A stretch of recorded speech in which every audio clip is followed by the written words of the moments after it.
আজকে নতুন পত্রিকা, বড় করে শিরোনাম, রহস্যময়ী 2 খুন, লাশের উপর স্টিকার মারা, যেখানে লেখা শ্যাডো দ্য মনস্টার কিং। লাশগুলোর অবস্থা এতটাই খারাপ যে চেহারার দিকে তাকানোর মতো শক্তি নেই। কিভাবে খুন হলো, কে বা খুনি, সন্দেহ করার মতো কোনো রেশ মাত্র নেই।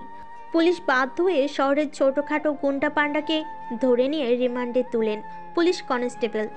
এই শহরে তোরাই গুন্ডামি করিস? আমার মনে হচ্ছে তোরা কিছু হলেও জানবি। কে এই খুনি, কি তার পরিচয়, ও দেখতে কেমন? ওদের মধ্যে একজন সোহাগ, মানে তাদের গ্রুপের লিডার। না স্যার, আমরা কেউ এই বিষয়ে কিছুই জানি না। এই শ্যাডোটা মনস্টার কিংয়ের সাথে আমাদের কোনো সম্পর্ক নেই স্যার। শেষবারের মতো বলছি, এখনো সময় আছে তোদের কাছে। সত্যিটা বল, প্রকাশ কর, তা নাহলে কারেন্টের শক খাবি। বিশ্বাস করেন স্যার, আমি বা আমার সাথে কেউ এ বিষয়ে কিছুই বলতে পারবে না। বলবে কিভাবে? জানলে তো বলবে। মাফ করুন, আমাদের ছেড়ে দিন স্যার। দাঁড়া, সোজা আঙুলে ঘি উঠবে না বুঝছে। এই কথা বলে পুলিশ কনস্টেবল জাহিদ ওদের মারতে থাকেন। কারেন্টের শক দেন, কিন্তু কিছুতেই কিছু হচ্ছে না। ওদেরকে মারতে মারতে রক্তাক্ত করে দিচ্ছে। এদের চিৎকারের শব্দ শুনে পুলিশ অফিসার রুম থেকে তিনি আসলেন। দাঁড়ান, এদেরকে অযথাই মারছেন। ওরা যদি জানতো কে এই শ্যাডো দে মনস্টার কিং, তাহলে এমনিতেই বলতো। কারণ ওরা কখনোই চাইবে না এই শহরে তাদের চাইতে পাওয়ারফুল কেউ থাকুক। তাই এদেরকে সেরে আমাদের অন্য গেম খেলতে হবে। পাড়া, মহল্লা, রেস্টুরেন্ট, পার্ক কিংবা কলেজ, সব জায়গাতেই থমথমে পরিস্থিতি। সবাই এই একটি বিষয় নিয়ে গল্প করতেছে। মানুষ এতটা ভয়ে আছে যে সন্ধ্যার সময় বাইরে বের হয়ে আড্ডা, চা, কফি খাবে সেই সাহসটুকু পাচ্ছে না। ছোট ছোট বাচ্চারা রাত্রে দুষ্টামি করলে, না ঘুমালে মায়েরা বলতেছে, বাবা ঘুমাও, নইলে কিন্তু শ্যাডো দ্য মনস্টার কিংকে ডাক দিব। এই কথা শুনে ছোট বাচ্চারা ভয়ে ঘুমিয়ে যাচ্ছে। দিনটা খুব সুন্দর। সকালবেলা ঘুম থেকে উঠে চা নাস্তা করে কলেজের উদ্দেশ্যে রওনা দিল রকি। আচ্ছা, জানতে চাচ্ছেন কে এই রকি? রকি হচ্ছে এই গল্পের নায়ক, যিনি দেখতে অনেক সুন্দর, স্মার্ট, লম্বা, কিন্তু বেচারা এত স্টাইল করতে জানে না। সে কোনো মারামারি কিংবা ঝামেলায় জড়ায় না। এমনকি বেচারা এতটাই ভদ্র যে তাকে নিয়ে হাসি ঠাট্টা করলেও উল্টাপাল্টা কিছু বলবে না। যাই হোক, রকি একটা অটোতে ওঠে, কিন্তু উঠেই বিপদ। পাশের সিটে একটা মেয়ে বসা। মেয়েদের সামনে বসলেই তার হাত পা কাঁপা শুরু হয়ে যায়। ভয়ে ভয়ে কোনো রকমে কলেজে পৌঁছায় রকি। কলেজে ঢুকে ক্লাসরুমের দিকে যাচ্ছে। জিসান তার ছেলেপেলে নিয়ে আড্ডা দিচ্ছে। রকিকে দেখতেই ডাকে, এই বলদা এদিকে আয়।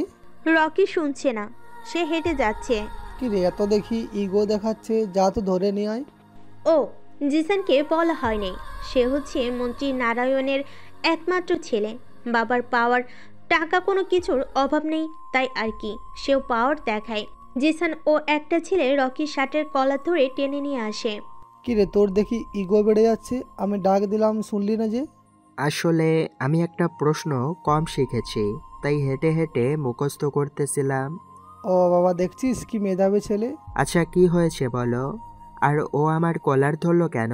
আমার ইস্ত্রি দেওয়া শার্ট। কি রে, তোর দেখি মুখ ফুটে যাচ্ছে, তোর শার্ট নষ্ট হয়ে গেছে না? তাহলে দাঁড়া, এই যা তো একটু কাদামাটি আন, ওকে একটু লিপস্টিক লাগিয়ে দিই।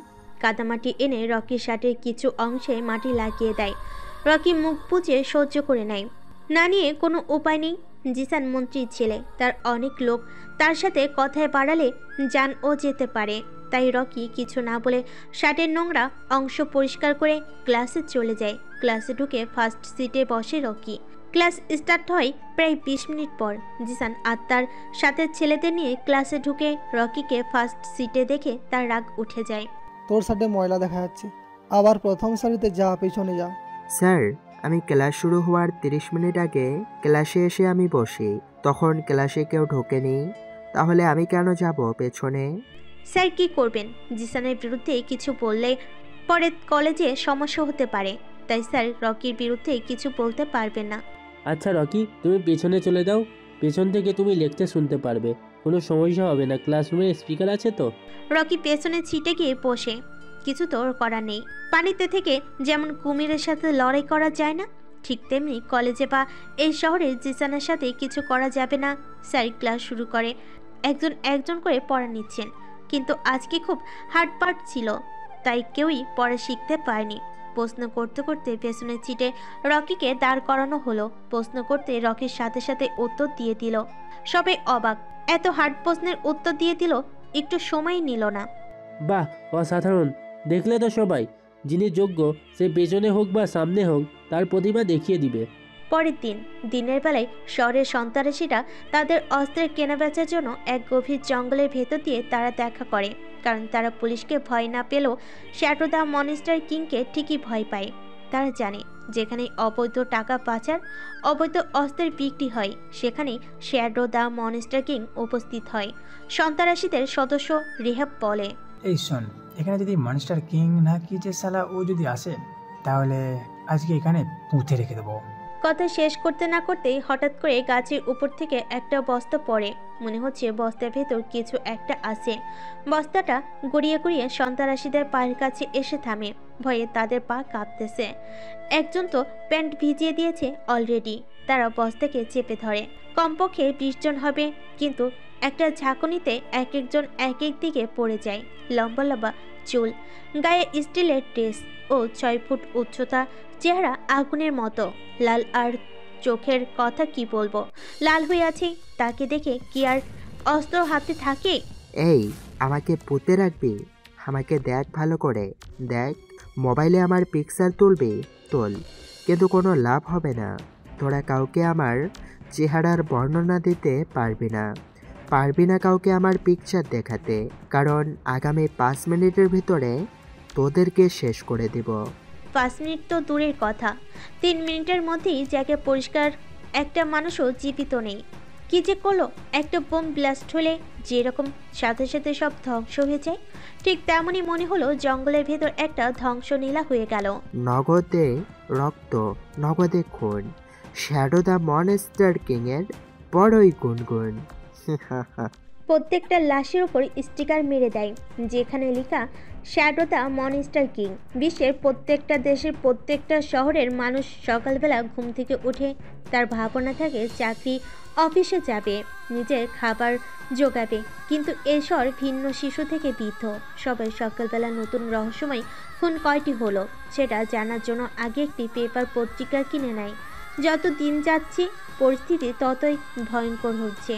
পত্রিকায় আজকে তাজা খবর, গভীর জঙ্গলে 20 রহস্যময় খুন, 5টি লাশ গাছে ঝোলানো, 5টি লাশ পোড়ানো এবং বাকিগুলোর হাত পা কেটে দেওয়া হয়েছে। জনমনে আতঙ্কের শেষ নেই। পুলিশ কনস্টেবল জাহিদ অবস্থা দেখে অফিসারকে কল দেন।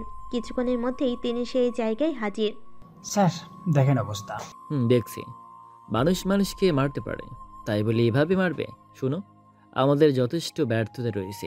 আমরা এই শহরে পুরো এলাকায় নদী, জঙ্গল, সাগর পার প্রত্যেক জায়গায় আমরা ফোর্স পাঠাবো।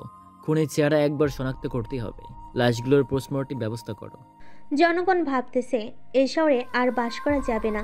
যেই অবস্থা, প্রত্যেকদিন খুনের খবরে শহরের আকাশ পাতাল ভারী হয়ে যাচ্ছে।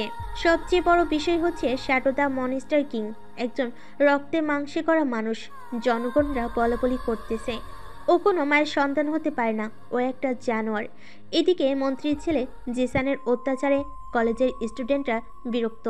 রকির তো অবস্থা আরও খারাপ। কলেজের টাইম হয়ে গেছে। রকি কলেজে উপস্থিত, গেটে জিসান। এই যে মেধাবী, এদিকে আয়। বলুন। বলুন কি ভাইয়া? কি তোর বাপ এসে বলবে? বলবি জি ভাইয়া বলুন। বাবা নিয়ে কথা বলবেন না। কি তোর বাপ কি প্রেসিডেন্ট নাকি রে? বাপ নিয়ে বলবো না? আমার বাবা এই দুনিয়ায় নাই, তাই বাবা নিয়ে কথা বলবেন না, আমার দুঃখ লাগে। ও আচ্ছা, ঠিক আছে। এখন শুন, আমার খুব ডাবের পানি খেতে ইচ্ছে করছে। কিনে খেতে হলে অনেক দূর যেতে হবে, তাই ওই যে একটা ডাব গাছ দেখা যাচ্ছে, অনেক ডাব, যা পেরে নিয়ে আয়। কেউ কিছু বলবে না, আমি আছি। আর বললে তো ফিনিশ করে দেবো। আমি এত লম্বা, গাছে উঠতে পারবো না। তোকে উঠতেই হবে, আমার মন চাচ্ছে পানি খাবো। না, আমি গাছে উঠতে জানি না। আপনার সাথে অনেক মানুষ আছে, তাদেরকে বলুন। আমাকে কেন ডিস্টার্ব করছেন? কি তুই তর্ক করছিস? বলে থাপ্পড় মেরে দেয়। জিসান তার একটা ছেলেকে ডাব আনতে পাঠিয়ে দেয় আর রকিকে বলে, ডাব ও আনবে, আমি খাবো। তার ভিতর যত সময় লাগবে তুই আমার পা টিপে দিবি। রকি ঝামেলে জড়াতে চায় না, তাই সে কখনো মারডাঙ্গা করেনি। এদিকে জিসান অনেক ক্ষমতাবান, তাই কিছু না বলে সে জিসানের কথা মেনে নিতে বাধ্য হয়।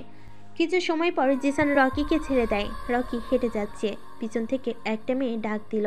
এই যে ভাইয়া, রকি ভাইয়া, শুনুন শুনুন। জি, কে আপনি? আমি মায়া, এই কলেজেই পড়ি এবং আপনি আমার ক্লাসমেট। ও আচ্ছা, ভালো ভালো থাকবেন। শুনুন না, কি? আপনি কি আমার ফ্রেন্ড হবেন? দুঃখিত, মেয়েদের সাথে আমি ফ্রেন্ডশিপ করি না, মাফ করবেন। মায়া তো পুরোই অবাক। কি একটা ছেলে, পড়ালেখায় ভালো কিন্তু কথাই বলে না, কারোর সাথে ভিত্তু কোথাকার। রকি সবসময় একা থাকতে ভালোবাসে, কি যেন একটা ভাবনায় থাকে। দেখলে মনে হয় কিছু একটা ভাবছে। অবশেষে বেশিরভাগ সময় লেখাপড়া নিয়ে ব্যস্ত। সে চায় লেখাপড়া করে দেশের জন্য কিছু একটা করতে, কলেজের সুনাম তুলে ধরতে। ছোটবেলা থেকে সে পড়ালেখায় খুব ট্যালেন্টেড, কিন্তু দেশের যে পরিস্থিতি, জীবন যেখানে হুমকির মধ্যে, সেখানে লেখাপড়া বিলাসিতা। শ্যাডোটা মনস্টার কিংয়ের তাণ্ডবে মানুষের মনে একটা ভয় কাজ করে। কি হচ্ছে, আর কে এই ব্যক্তি, আর তার উদ্দেশ্য কি? একের পর এক প্ল্যান ব্যর্থ হচ্ছে। তাই পুলিশের উচ্চ পদের ব্যক্তিত্ব, পুলিশ আইজিপি দেশের সব পুলিশ অফিসারকে নিয়ে মিটিংয়ে বসলেন। এই যে মার্ডারগুলো হয়েছে এবং হচ্ছে, এ বিষয়ে তদন্ত এবং এই খুনিকে কিভাবে আইনের শিকল পরানো যায় সেই বিষয়ে মিটিং চলছে। দেখুন, যেই একটা সমস্যার সৃষ্টি হয়েছে, কিন্তু এই শহরের পুলিশরা কিছুই করতে পারছে না। এভাবে চলতে থাকলে দেশের মানুষ পুলিশের উপর আর বিশ্বাস রাখবে না, আস্থা হারাবে। স্যার, প্রত্যেকদিন নতুন নতুন ভাবে ঘটনা ঘটতেছে। একজন সাধারণ মানুষের দ্বারা কখনোই তা সম্ভব নয়, কারণ প্রত্যেকটা মার্ডারের পর আমি নিজে লাশগুলো দেখেছি। ও মেরে শান্ত হয় না, মারার পর আরো মারে, যেন সে ওদেরকে মেরে কামড়ে ছিঁড়ে ফেলতে চাই। এক কাজ করুন, সারা দেশে একটি ঘোষণা দিন, যদি কেউ এই শ্যাডোটা মাস্টার কিং তাকে ধরিয়ে দিতে পারে, তাকে 5 লক্ষ টাকা পুরস্কার দেওয়া হবে পুলিশের পক্ষ থেকে। পরদিন সারা দেশে ঘোষণা দেওয়া হলো, শ্যাডোটা মনস্টার কিংকে চিহ্নিত করে ধরিয়ে দিতে পারলে তাকে 5 লক্ষ টাকা পুরস্কার দেওয়া হবে। সারা দেশে নিউজটি মুহূর্তেই ভাইরাল। মানুষজন খোঁজাখুঁজি করতেছে, কিন্তু তাকে তো কেউ দেখেনি, ধরবে কিভাবে? আর যারা দেখেছে তারা মরেছে। হঠাৎ করে পুলিশ অফিসার কামালের মোবাইলে ফোন আসলো। হ্যালো, কে বলছেন? তোরা যাকে পাগলের মতো খুঁজছিস, আমি সেই শ্যাডো দ্য মনস্টার কিং। তুই 5 লক্ষ টাকা ঘোষণা করেছিস আমাকে ধরার জন্য, তাই না? কিন্তু পারবি না। পুলিশ অফিসার কামাল একজন পুলিশ কনস্টেবলকে ইশারা দিলেন মোবাইল নাম্বার ট্র্যাকিং করার জন্য। আর শোন, আমার নাম্বার ট্র্যাকিং করে আমার লোকেশন পাবি না, কারণ এটা কোনো সিম কোম্পানির সিম দিয়ে কল দেয়নি। আমার নিজের হাত দিয়ে বানানো টেকনিক্যাল যোগাযোগ করার জন্য জাস্ট একটা ছোট্ট বস্তু। তোর সাথে কল কাটলেই ওটার মেয়াদ শেষ হয়ে যাবে, পরে নতুন আরেকটা বানাতে হয়। আমাকে ধরার আশা করো। তোমরা গাছে উঠলে আমি যাব গাছের পাতায় পাতায়, তোমরা যদি চলো গাছের পাতায় পাতায়, আমি উড়ব হাওয়ায়। আগামীকাল ঠিক 3টায় আমি যমুনা মার্কেটের ঠিক সামনে বসে থাকবো, পারলে আমাকে ধরিস। পুলিশ অফিসার সবাইকে রেডি করলেন আর বলেন, সবাই রেডি থাকো, ফাইনাল খেলা হবে কাল 3টায়। আগামীকাল 3টা হতে না হতে যমুনা মার্কেটের আশপাশে হাজারো পুলিশ, কিন্তু কোথাও ছদ্মবেশী শ্যাডোটা মনস্টারকে দেখা যাচ্ছে না। হঠাৎ এক ন্যাংরা বৃদ্ধ ভিক্ষুক। বাবা, 20টা টাকা দাও। আরে সরেন তো, অন্য জায়গায় যান। বাবা, আমার পেটে খুব খিদে পেয়েছে, আমাকে 20 টাকা দাও, আমি কিছু খাবো। এই ভিক্ষুক, আমরা আছি অপারেশন আর তুমি আমাদের ডিস্টার্ব করছো। বলছি না অন্য জায়গায় যাও। এ নাও 20 টাকা, এখন চলে যাও। বাবা, আমি তো দাঁড়াতে পারি না, আমাকে কিছু সময় ধরে রাখবে? তোমার এক পা আছে, এক পা নেই, সেটাও জেলে নিয়ে ভেঙে দিব এই সিরিয়াস মুহূর্তে ডিস্টার্ব করার জন্য। আচ্ছা আচ্ছা, আমি চলে যাচ্ছি। অনেকক্ষণ হয়ে গেল, সন্দেহজনক কাউকে পাওয়া যাচ্ছে না। পুলিশ অফিসার ভাবলেন তাহলে সে মিথ্যা কথা বলেছে। পুলিশ অফিসারের মোবাইলে একটা কল আসলো। রিং আসছে, কিন্তু কি আশ্চর্য, কোনো নাম্বার নেই। কল রিসিভ করতেই ও পাশ থেকে। কি অফিসার, আমাকে ধরলি না? এই তুই কই মিথ্যা বলছিস আমার সাথে? কত করে টাকা চাইলাম, বললাম ধরে দাঁড় করা, তবুও ধরলি না। তার মানে তুই ভিক্ষুকের ছদ্মবেশে এসেছিলি? আমি বলেছিলাম না উপস্থিত থাকবো, ধরতে পেরেছ? পারবে না, পুলিশও পারবে না। আমার মিশনে সবেমাত্র শুরু হলো। কল কেটে দিল পুলিশ অফিসার। রাগে কথা বলছে না। এই আপনারা কি জন্য পুরো মার্কেট এখনো ঘেরাও করে রেখেছেন? কেউ একজনও বুঝতে পারলো না এই ভিক্ষুকটাই ছিল শ্যাডোটা মনস্টার কিং। ছদ্মবেশে এসেছিল, ও আমাদেরকে বোকা বানিয়েছে। কেন সে এসব করছে আর কি চাই সেই রহস্য এখনো কেউ জানে না। তার মূল উদ্দেশ্য কি সেটা জানে সবচেয়ে বড় বিষয়। জিসানের বাবা মন্ত্রী নারায়ণ সে খুব একটা ভালো নেই, কারণ তার অনেক কুকর্ম রয়েছে। দেখা যাচ্ছে শহরের সন্ত্রাসীদের টার্গেট করে খেল খতম করা হচ্ছে, আর গায়ের উপর লিখে দিচ্ছে শ্যাডো দ্য মনস্টার কিং। তাই তিনি তার বাড়িতে পুলিশ সিকিউরিটি আরও জোরদার করেন এবং পুলিশ অফিসারকে কল করে বাসায় দাওয়াত দিয়ে এনে বলেন, দেখেছেন তো কি একটা অবস্থা শুরু হয়েছে। আপনারা কি বসে বসে আঙ্গুলি চুষে যাবেন? স্যার, আমরা তো সর্বোচ্চ চেষ্টা করছি। এটাকে চেষ্টা বলে?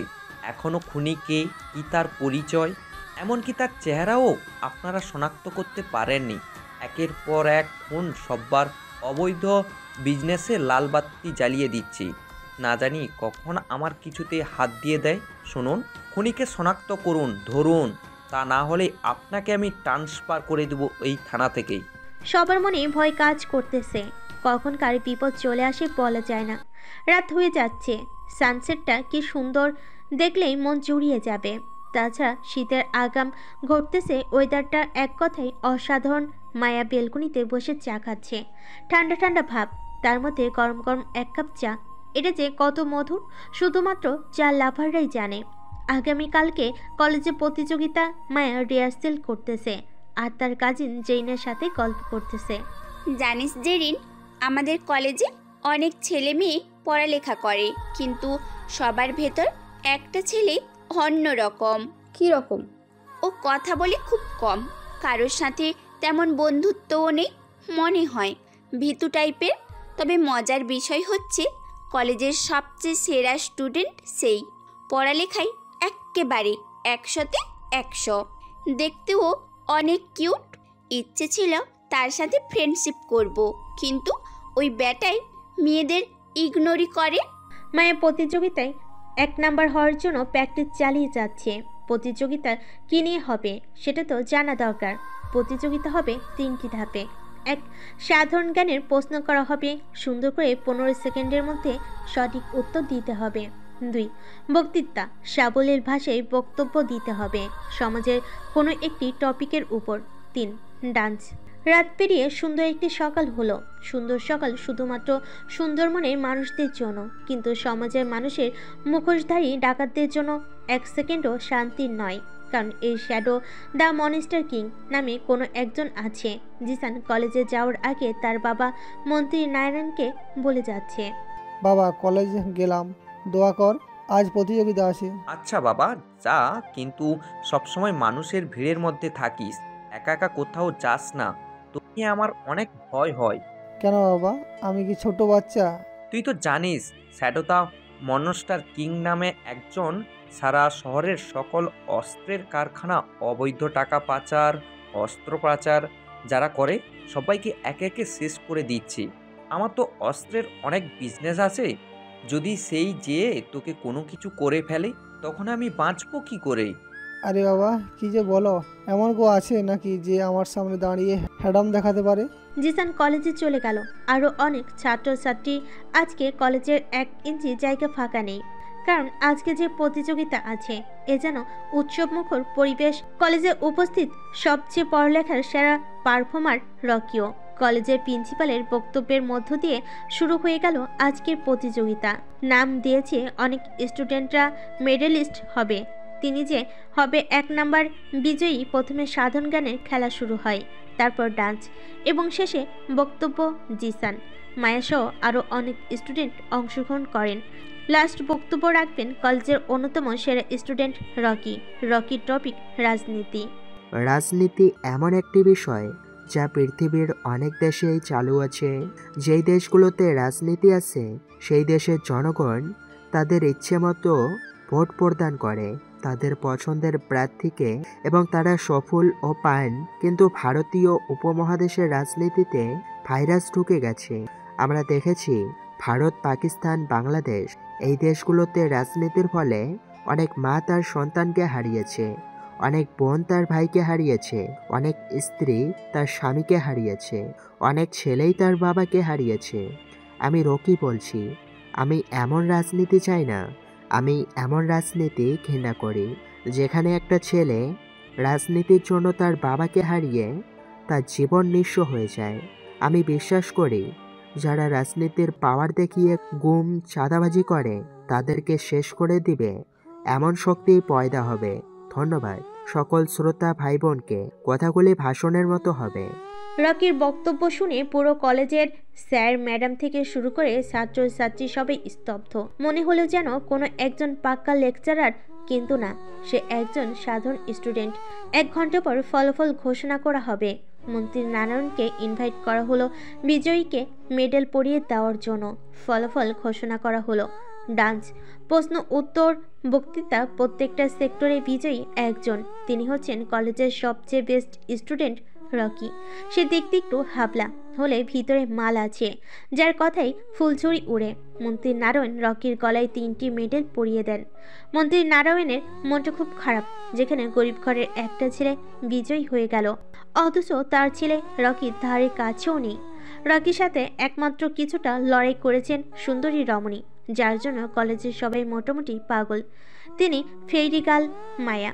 কলেজের আজকের সব আনুষ্ঠানিকতা সমাপ্ত ঘোষণা করা হলো। সবাই চলে যাচ্ছে। মায়া ডাক দিল, এই যে হিরো সাহেব, দাঁড়াবেন কি? 5 মিনিট সময় পাবো কি?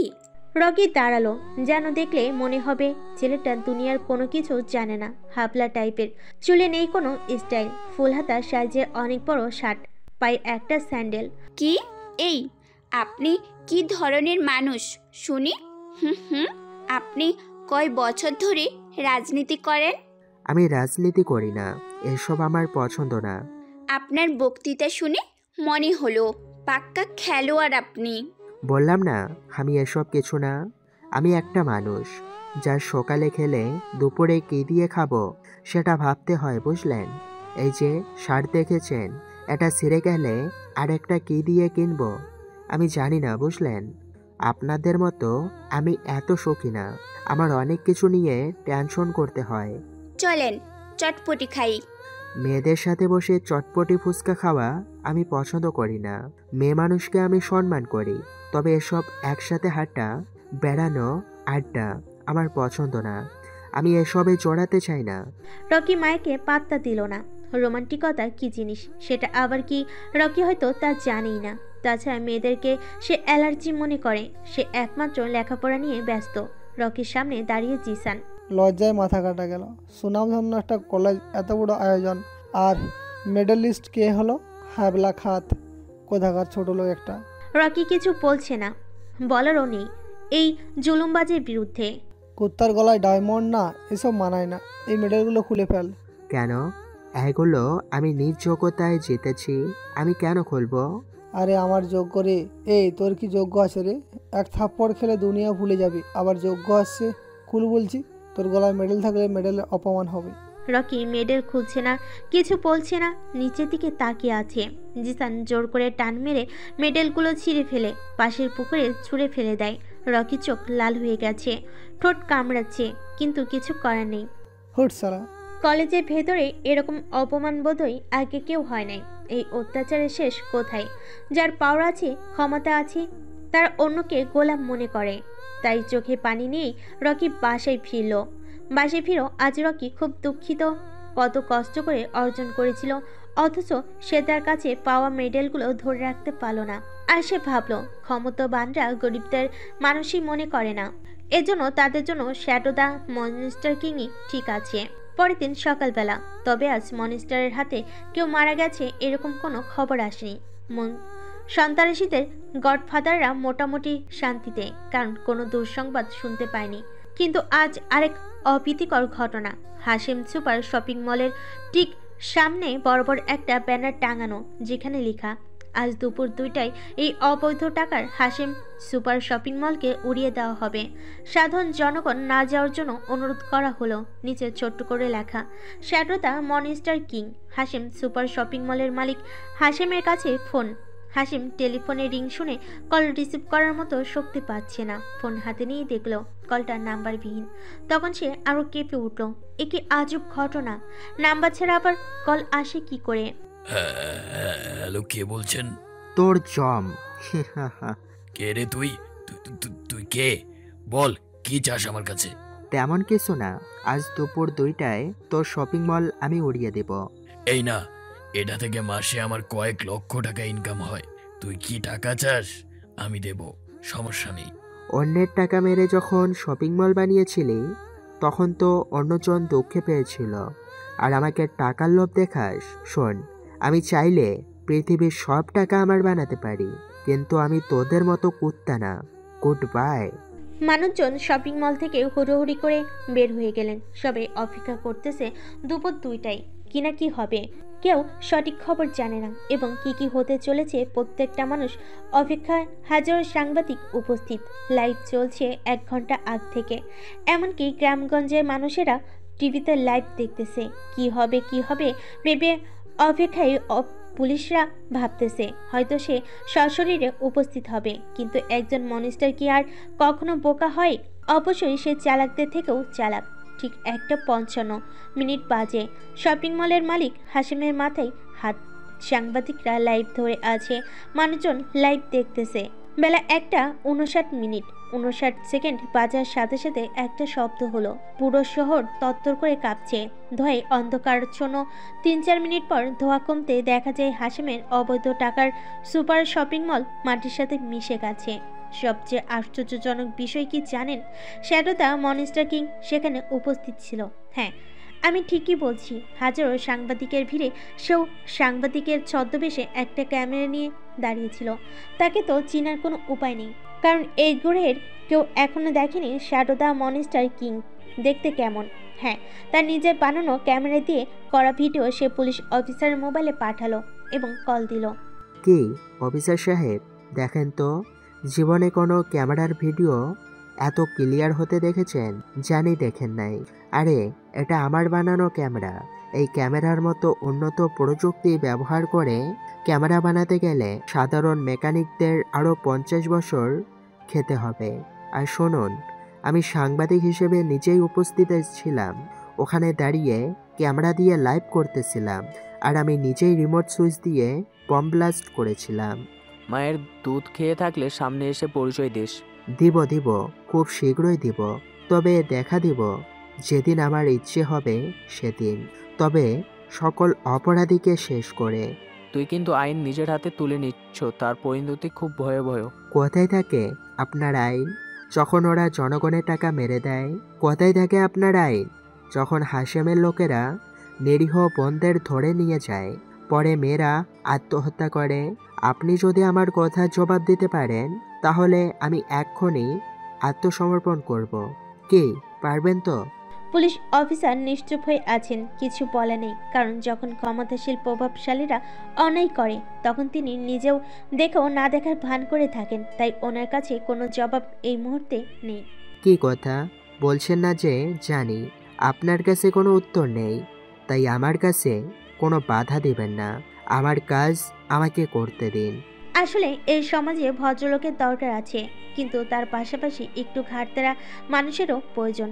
মানুষ ভদ্রতাকে দুর্বলতা ভাবে, আর আমাদের ভদ্রতার সুযোগ পেয়ে কিছু লোক হয়ে যায় অত্যাচারী। আর মানুষ অত্যাচার সইতে না পেরে একজন সাধারণ মানুষ থেকে হয়ে ওঠে ছদ্মবেশী শ্যাডো দ্য মনস্টার কিং। যাই হোক, গল্পে ফিরি। প্রতিযোগিতায় সেকেন্ড হয়ে মন খারাপ মায়া। তাছাড়া রকির ইগনোর মায়া বাসায় মন খারাপ করে বসে আছে। মায়ের কাজিন জেইনের প্রশ্ন, মায়া আপু কি হলো? সবাই তো আর বিজয়ী হয় না, মন খারাপের কি আছে? চেষ্টা তো করেছো। কত কষ্ট করলাম, তাও আমি একটা মেডেল পেলাম না। এটা কি করে মেনে নিব বল? তা তো কষ্টের বটে। আচ্ছা, বিজয়ী কে হয়েছে? ওই যে হাঁদারামটা। হাদারাম আবার কে? আরে বললাম না, কলেজের একটা ছেলে, পড়ালেখায় দারুণ, কি ব্রেন, কিন্তু একটুও স্টাইল নেই। ও একটা পুরুষ, কিন্তু মেয়েদের চেয়েও ভীতু। আবার কি ভাব জানিস, ও আমাকে ইগনোর করেছে গতকালকে। কি? তোমার মতো মেয়েকে ইগনোর করে কত ছেলেরা তোমাকে নিয়ে স্বপ্ন দেখে, আর সে কিনা তোমাকে ইগনোর করে? ভাবা যায়? হ্যাঁ, বললাম আসো একসাথে চটপটি খাবো। সে বলে মেয়েদের সাথে বসে চটপটি খাওয়ার অভ্যেস বা ইচ্ছে তার নেই। কি ভাব, তবে পাখিকে আমি শিকার করবই, এটা আমার চ্যালেঞ্জ। আমরা সবাই জানি মেয়েরা লাজুক ভদ্র, মারামারিতে নাই, এরকম ছেলেদের একটু বেশি পছন্দ করে, কারণ গুন্ডা টাইপের ছেলেদের মেয়েরা একটু ভয় পায়। রকির মধ্যে ভদ্রতার সব ধরনের গুণ আছে, আর পড়ালেখাই তো এক কথায় অসাধারণ। মায়া পড়ে আছে রকিকে নিয়ে। রকি আছে চিন্তা ভাবনায়, এই অপমানের জীবন সইতে পারছে না। আর শ্যাডো দ্য মনস্টার কিং আছে অবৈধ কাজকে ঘুরিয়ে দেওয়ার ধান্দায়। শহরে আরেক রাঘব পল, যিনি শহরের মেয়রের দায়িত্বে রয়েছেন, শাহজাহান, তিনিও কম যান না। অবৈধভাবে চিনি, ডাল, মশলা ট্রাক সীমান্ত দিয়ে দেশে ঢুকানো হচ্ছে তার কাজ। মনস্টার কিং এর টার্গেট এবার মেয়র শাহজাহানের দিকে। শ্রমিকরা সীমান্তে অপেক্ষায়, একটু পরই তাদের মাল চলে আসবে। কিছুক্ষণের মধ্যে ট্রাক হাজির। অন্যদিকে সীমান্তে থেকে বিএসএফ এর ভয়, কিন্তু আজকে ব্যাপারটা ভিন্ন মনে হচ্ছে, যেন সীমান্তে ঘূর্ণিঝড় হবে। বাতাস হচ্ছে, হেঁটে আসার শব্দ শোনা যাচ্ছে, কে যেন আসছে ভিলেন স্টাইলে। শ্যাডো দ্য মনস্টার কিং হাজির। এই, তোমরা এখানে কি করছো? কে তুই? এখানে কি চাস? আমি অত্যাচারী সন্ত্রাস ডাকাতদের জম। তোর বুঝি মরার ভয় নেই? হাজার হাজার খুন করার পর আজ আমি মনস্টার কিং। যে মারে সে আবার নিজে মরার ভয় করবে। মানে তুই সেই শ্যাডো দ্য মাস্টার কিং? এখানে কি দরকার? আমরা তো তোর কোনো ক্ষতি করিনি। তোমরা আমার ক্ষতি করনি তা ঠিক আছে, কিন্তু দেশের ক্ষতি করছো। তোমরা চলে যাও, বাঁচতে চাইলে চলে যাও। কোটি টাকার মাল রেখে চলে যাব, আর আমরা এগুলো রেখে গেলে মেয়র আমাদের বাঁচতে দেবে না, তাই আমাদের কাজ আমাদের করতে হবে। ছদ্মবেশী শ্যাডো দ্য মনস্টার কিং এর একটা ইলেকট্রিক ছুরি আছে, যেটা দিয়ে 1 মিনিটে কয়েকশত খুন করা ইজি ব্যাপার। তাই ওই সন্ত্রাসী শ্রমিকদের শেষ করে দেয়। জাস্ট সময় লাগে 1 মিনিট 29 সেকেন্ড। মেয়র শাহজাহান গোডাউনে আসছে, কেননা তার ট্রাক তো গোডাউনে আসবে। সব কিছু দেখে চেক করে রিসিভ করতে হবে রাতের বেলা। কিছুটা বাতাস বয়ে যাচ্ছে, বিদ্যুৎ চমকাচ্ছে। জাঙ্গাইল রোড ঠিক মাঝ বরাবর হঠাৎ করে দেখা যায় কালো মোটর সাইকেলের উপর কালো জামা পরে কে একজন মোটর বাইকের উপরে শুয়ে আছে। মেয়র ড্রাইভার বলল, স্যার, সামনে একটা মোটর সাইকেল রাখা মনে হচ্ছে। যাও, নেমে গিয়ে দেখে আসো। Okay sir. দেখে মনে হচ্ছে মোটর সাইকেলের উপর কোনো মানুষ শুয়ে আছে। এই, কে তুমি? সরে যাও এখান থেকে। কোনো কথা নেই। তুমি কি শুনতে পাচ্ছ না? রাস্তার মাঝখানে কি ঘুমানোর জায়গা? কোনো কথা নেই, ড্রাইভার মেয়রকে বলল। স্যার, কোনো কথা বলে না, নড়াচড়াও নেই, মানুষ না অন্য কিছু বুঝতে পারছি না। মেয়র রাগে গাড়ি থেকে নামলো, কারণ গোডাউনে যেতে লেট হলে পরে রিস্ক হতে পারে। এই বেটা, কে রে তুই? রাস্তা কি ঘুমানোর জায়গা? সরে যা, তা না হলে সারা জীবনের জন্য ঘুমিয়ে পাড়িয়ে দেব। লোকটা ঘুমিয়ে আছে, মুখ কালো কাপড় দিয়ে ঢাকা, কিন্তু সে ঘুমে নেই, ঘুমের ভান ধরেছে। তাই তো একটা কথা আছে, যে ঘুমে থাকে তাকে জাগানো সহজ, কিন্তু যে ঘুমের ভান ধরে তাকে জাগানো কঠিন। এই ঘুমের ভান ধরে থাকা লোকটি হচ্ছে অত্যাচারীদের জম, ছদ্মবেশী শ্যাডো দ্য মনস্টার কিং। ঘুমের ভানে থেকে বলছে, কে কাকে ঘুম পাড়ায় তা দেখা যাবে সময় হলে। নগদে রক্ত, নগদে খুন। শ্যাডো দ্য মনস্টার কিং এর বড়ই গুনগুন। মেয়র শাহজাহান থমকে উঠল। তাহলে কি ওই ছদ্মবেশী shadow the monster king? Mayor Shahjahan গাড়ি থেকে বন্দুক বের করতে যাবে, কিন্তু গাড়ির দরজা খোলার আগে তার শরীরে রকেটের গতিতে 10টা ছুরি ঢুকে গেল। শাহজাহান শরীরের দিকে তাকিয়ে দেখে রক্তের বন্যা বইছে তার শরীরে। সময়ের সাথে সাথে শরীর নিস্তেজ হয়ে যাচ্ছে। অবৈধভাবে কম দামে দেশে মাল ঢুকিয়ে বেশ দামে বিক্রি করার জন্য তুই দায়ী। তোর জন্য হাজার হাজার গরিবরা বেশি দামে খাদ্য কিনতে পারে না। তোকে বাঁচিয়ে রাখা মানে দেশের একটা শত্রুকে বাঁচিয়ে রাখা। আমার মন চাচ্ছে তোকে মেরে আবার জীবিত করব, তারপর আবার মারব।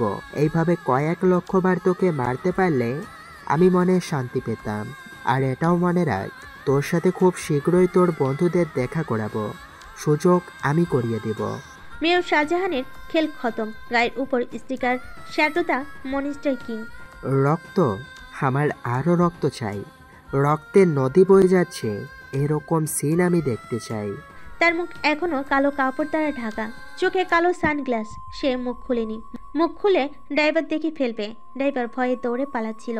ওই ড্রাইভার, দাঁড়াও, আমি ধরতে চাইলে দুনিয়ার ভেতর এমন কোনো জায়গা নেই পালিয়ে বাঁচতে পারবে। দাঁড়াও, তোমাকে আমি মারবো না। ড্রাইভার দাঁড়িয়ে গেল, তত্তর করে কাঁপছে। মানুষ জমকে চোখে দেখতে পেলে যেরকম ভয় কাজ করে ঠিক তেমনি। তুমি কি আমার চেহারা এখন দেখেছো? না, আপনার চোখ মুখ তো কাপড় দিয়ে ঢাকা, আমি দেখব কি করে? তুমি কি আমাকে দেখতে চাও? হ্যাঁ, অনেক ইচ্ছে আছে। আপনি কেমন দেখব? তাহলে তোমাকে জীবন দিতে হবে, কারণ যেই আমাকে মনস্টার হিসেবে দেখবে তাকেই জীবন দিতে হবে। এখন তুমি সিদ্ধান্ত নাও কি করবে। না, আমি দেখতে চাই না, আমি বাঁচতে চাই। তুমি গরিব মানুষ, ড্রাইভারি করে পেট চালাও, তুমি নিরপরাধী, তোমার সাথে আমার কোনো শত্রুতা নেই। যাও, চলে যাও। সে মুখ ঢেকে আসার কারণ একটাই ছিল, যাতে ড্রাইভার তার চেহারা না দেখে। ড্রাইভারের কোনো অপরাধ নেই, তাই তাকে মারতে চায়নি। কারণ শ্যাডো দ্য মনস্টারের টার্গেট শুধুমাত্র সন্ত্রাসীরা, অপরাধীরা। আসলে মানুষ কষ্ট পেতে পেতে অন্তর হয়ে যায় পাথরের চাইতেও কঠিন। তখন মনের ভিতর থাকে না কোনো দয়া মায়া, কাজ করে না কোনো দরদ ভালোবাসা।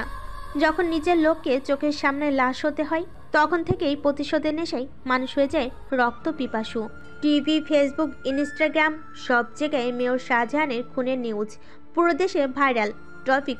শ্যাডো দ্য মনস্টারের হাতে এবার মেয়র শাহজাহান খুন। প্রশ্ন একটাই, কে এই ছদ্মবেশী শ্যাডো দ্য মনস্টার কিং? তাই কি কোনো আত্মীয় স্বজন নেই? আর সে কেন এত রক্ত পিপাসু হয়ে উঠল? হ্যাঁ, সব প্রশ্নের উত্তর আছে। সেটা জানতে হলে অবশ্যই আপনাকে পুরো গল্প মনোযোগ দিয়ে শুনতে হবে। মেয়রের লাশ সাগর পাড়ে পাওয়া যায়, ডিবি পুলিশরা শনাক্ত করেন। স্যার, ছুরি দিয়ে 10টি আঘাত করা হয়েছে। সবই বুঝলাম, একটা মানুষকে সাগর পাড়ে মারা হলে এখানে ধুলোবালিতে কিছু তো চিহ্ন থাকার কথা। আর পানিতে ফেললো না কেন? পানিতে ফেললে তো খুঁজেই পাওয়া যেত না। মেরেছে অন্য জায়গায়, লাশ ফেলেছে এখানে। পোস্টমর্টম শেষে ডক্টর জানান, দেখুন, তাকে আলাদা আলাদা ছোট বড় 10টি ছুরি দিয়ে আঘাত করা হয় এবং প্রত্যেকটি ছুরির মাথায় অ্যাসিড লাগানো ছিল, যে অ্যাসিড সাথে সাথেই মানুষকে পুড়ে দিতে সক্ষম। পুলিশরা রিপোর্ট নিয়ে আসেন। অন্যদিকে রকি মন খারাপ করে আছে। এমনিতে রকি দুঃখী একটা ছেলে। তার বড় কারণ হচ্ছে রকি একজন এতিম, তার বাবা মা বেঁচে নেই। তার বাবা 5 বছর আগে এবং মা 2 বছর আগে মারা যান। হাতে তেমন একটা টাকা নেই। জিসানের অপমান সব মিলিয়ে খারাপ অবস্থা। জিসান রকির সাথে খারাপ আচরণ করে। মায়া তা ভালো করে উপলব্ধি করে। মায়া রকিকে এত সহজে ছাড়বে না। তাই মায়া রকির নাম্বারে মেসেজ করে রকিকে কল করে। Hello Rocky. হ্যাঁ, কে বলছেন? আমি মায়া। তুমি কি বাইপাস রোডে আসবে? একটু গল্প করতাম। না, আমার কাজ আছে। আমি একটা বিপদে পড়েছি, তুমি আসলে ভালো হয়। আচ্ছা ঠিক আছে, আসছি। রকি, কেমন আছো? এই তো আছি, তুমি কেমন আছো? হ্যাঁ, ভালোই আছি। তুমি নাকি বিপদে বললে? হ্যাঁ, মানে বিপদে ছিলাম, তুমি এসে গেছো তাই বিপদ কেটে গেছে। আচ্ছা, জিসান তোমার সাথে খারাপ ব্যবহার করে কেন? তুমি কিভাবে জানলে? আমি দেখেছি, ও খুব খারাপ ছেলে। তুমি কিছু বলো না কেন? হুম। বলবো, যদি কোনোদিন আমি সুযোগ পাই সেদিন। ও আচ্ছা, তোমার বাবা মা, ভাই বোন তারা কি করেন? আমার তো বাবা মা নাই। নাই মানে? নাই, ওরা মারা গেছেন। আমি আমার বাবা মায়ের একমাত্র সন্তান। বর্তমানে আমার বলতে কেউ নাই, আমি একা। আমি আছি। কি তুমি আছো মানে কি? আমি তোমার দেখাশোনা করব, তুমি আমার। আসলে তুমি কি চাচ্ছ? তুমি কি আমার সাথে প্রেম করতে চাও? এসব আমি পারবো না, কোনো দিনও না। প্রেম, বিয়ে, ভালোবাসা আমাকে দিয়ে হবে না। কেন হবে না? আমার কেউ নাই, আমি একা মানুষ। তাছাড়া আমার এসব কোনো ইচ্ছেও নেই। আমি তোমার ফ্রেন্ড হতে চাই, প্লিজ না করো না। আমার ফ্রেন্ড হয়ে কি করবে? এমনি তোমার সাথে গল্প করব, ভালো লাগবে। আচ্ছা ঠিক আছে, ফ্রেন্ড হব। তবে রাতের বেলা আমি কিন্তু কখনোই তোমার সাথে বসে আড্ডা গল্প করতে পারবো না। আর দিনের বেলা শুধু কলেজ টাইমে দেখা হবে। আচ্ছা ঠিক আছে, সমস্যা নেই। মায়া খুব খুশি রকির সাথে গল্প করতে পারবে, কিন্তু রকি এসব চিন্তায় নেই। তার টেনশন আর অন্য টেনশন বলতে পড়ালেখার টেনশনটাই বেশি। বাইপাস রোডের ব্রিজের পাশে রকি এবং মায়া বসে বসে চা খাচ্ছে। ব্রিজের নিচ দিয়ে বয়ে যাচ্ছে সুরমা নদী। সবুজ প্রকৃতির দৃশ্য মনে হচ্ছে সকল সৌন্দর্য বুঝি এখানে মিশে আছে। ঠিক এরকম আরেকটা প্রাকৃতিক একটি গুহার ভিতরে বসে গোপন মিটিং চলছে। তবে এই মিটিংটা হচ্ছে সন্ত্রাসীদের। এটার সভাপতি মন্ত্রী নারায়ণ। যে মেয়র শাহজাহানকে মেরে ফেলতে পারে সেখানে কি আমি নিরাপদ তোমরা মনে করো? শোনো, আমরা একটা ফাঁদ তৈরি করব, আর সেই ফাঁদে পা দিবে ওই ছদ্মবেশী মনস্টার। তারপর হবে মেইন খেলা। কিন্তু কিভাবে কিভাবে সেই ফাঁদ তৈরি করবে? একের পর এক খুন পড়ে যাচ্ছে, মানুষ কিরকম আমরাও তো সেটাই জানি না বস। যেখানে অবৈধ অস্ত্রের বেচাকেনা সেখানেই মনস্টার, তাই না? হ্যাঁ বস। তাহলে আমাদের প্রথম শর্ত হচ্ছে আমরা এখানে যারা আছি এর বাইরে যেন একটা পোকাও জানতে না পারে আমরা কি প্ল্যান করেছি। মনে রাখবে, দেয়ালেরও কান আছে। আগামী রবিবার আমাদের কিছু লোক 4-5 জন লোক জঙ্গলে গিয়ে অস্ত্র বেচাকেনার নাটক করবে। ওই সময় মনস্টার অবশ্যই ওখানে যাবে, কিন্তু ওই জঙ্গল ঘিরে রাখবে আমাদের লোকেরা। কমপক্ষে 2000 লোক থাকবে। সে জঙ্গলের ভেতরে ঢুকলেই তাকে ঘিরে ধরে ওখানে গাছের সাথে বেঁধে রাখবে। ওকে বস, তাই হবে। তাহলে এখন থেকে মানুষ তৈরি করব। হ্যাঁ, তাই করো। তাদের প্ল্যান অনুসারে কাজ শুরু করে দেয়। তাদের বিশ্বাস এবার ছদ্মবেশী মনস্টারের আসল রূপ ধরে ফেলবে। দেখা যাক কি হয়।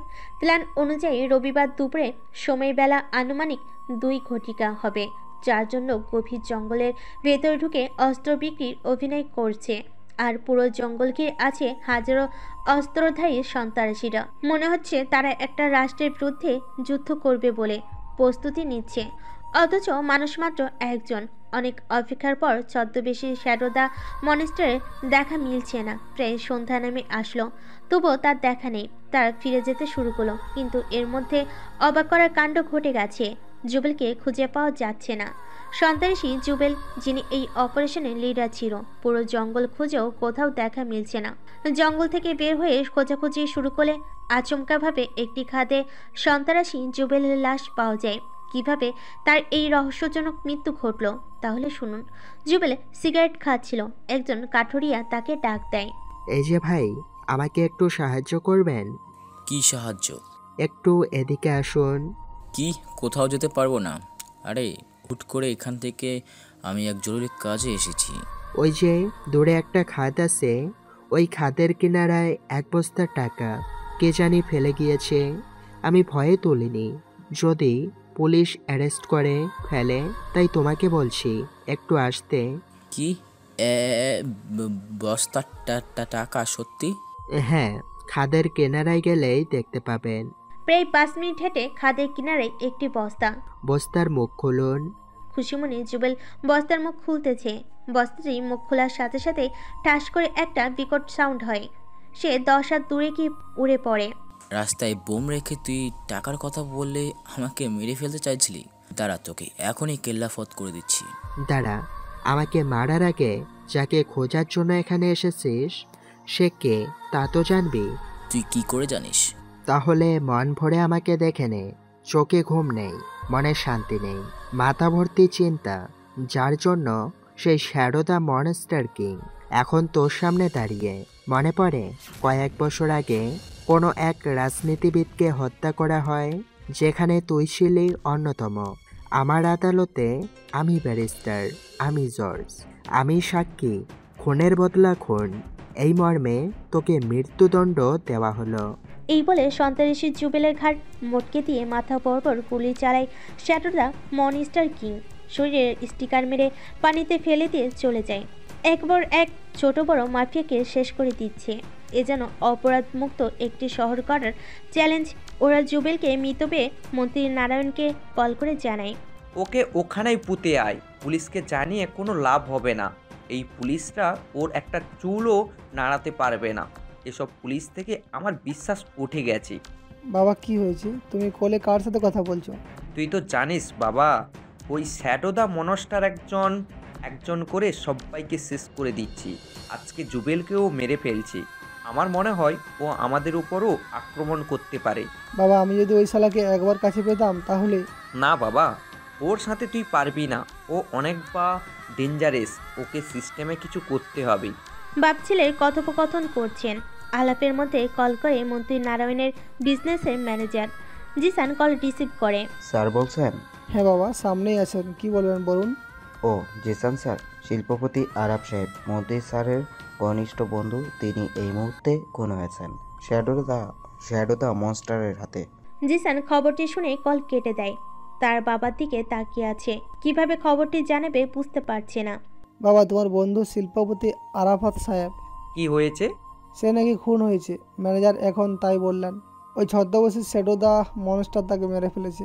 আমি এখন কনফার্ম সে আমাদেরকে টার্গেট রেখেছি, মেয়রকে মারলো, এখন আমার বিজনেসের ঘনিষ্ঠ বন্ধু আরফাতকেও মেরে ফেললো। এখন হয়তো আমাকে টার্গেট করে ওই ছদ্মবেশী এই শহরে রাজ করতে চায়। এখন শোনো, আমাদের পিঠ দেওয়ালে ঠেকে গেছে, রাস্তা আছে দুইটা, যে কোনো একটা বেছে নিতে হবে। রাস্তা দুটি কি কি?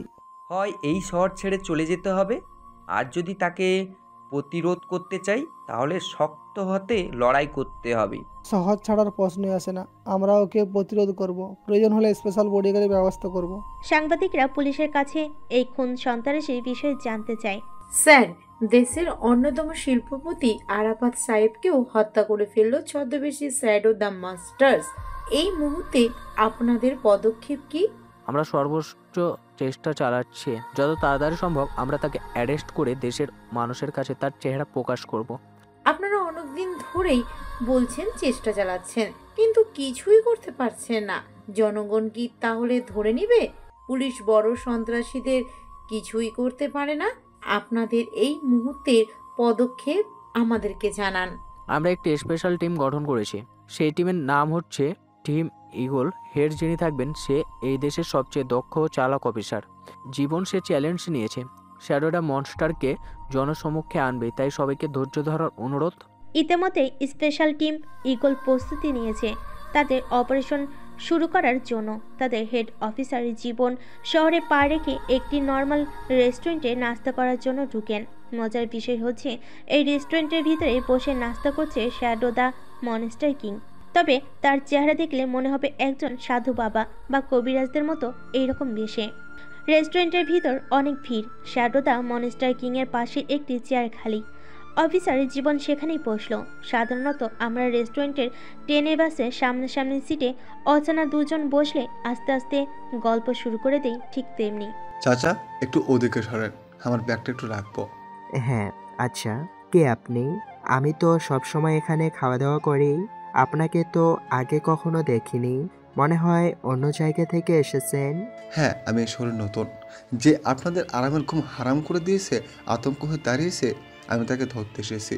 আমার নাম অফিসার জীবন। তুমি কি ওই শ্যাডো দা মনস্টার কিং এর কথা বলছো? জি হ্যাঁ, শুনেছি সে নাকি অনেক ভয়ঙ্কর। শ্যাডো দা মনস্টার কিংকে সবাই বলছে ধরবে, আবার তারাই বলছে মনস্টার অনেক ভয়ানক। অনেক দোয়া রইল তোমার জন্য, তুমি যেন সফল হও। ওই মনস্টার সমাজের শত্রু, দেশের শত্রু। সে নিজেই নিজের কথা বলছে। শ্যাডো দা মনস্টার কিং একজন কবিরাজ বেশে নাস্তা করছে, তাই অফিসার জীবন তাকেই বলছে, আপনি একজন সাধু মানুষ, আমার মাথায় হাত বুলিয়ে দোয়া করে দেন, আপনার দোয়ায় আমি যেন সফল হতে পারি। জীবন রেস্টুরেন্ট থেকে বের হয়ে যায়। আমাকে ধরবে? কত শখ। শ্যাডো দা মনস্টার কিং সে নিজেই দোয়া করে দিল তাকে ধরার জন্য। ব্যাপারটা হাস্যকর।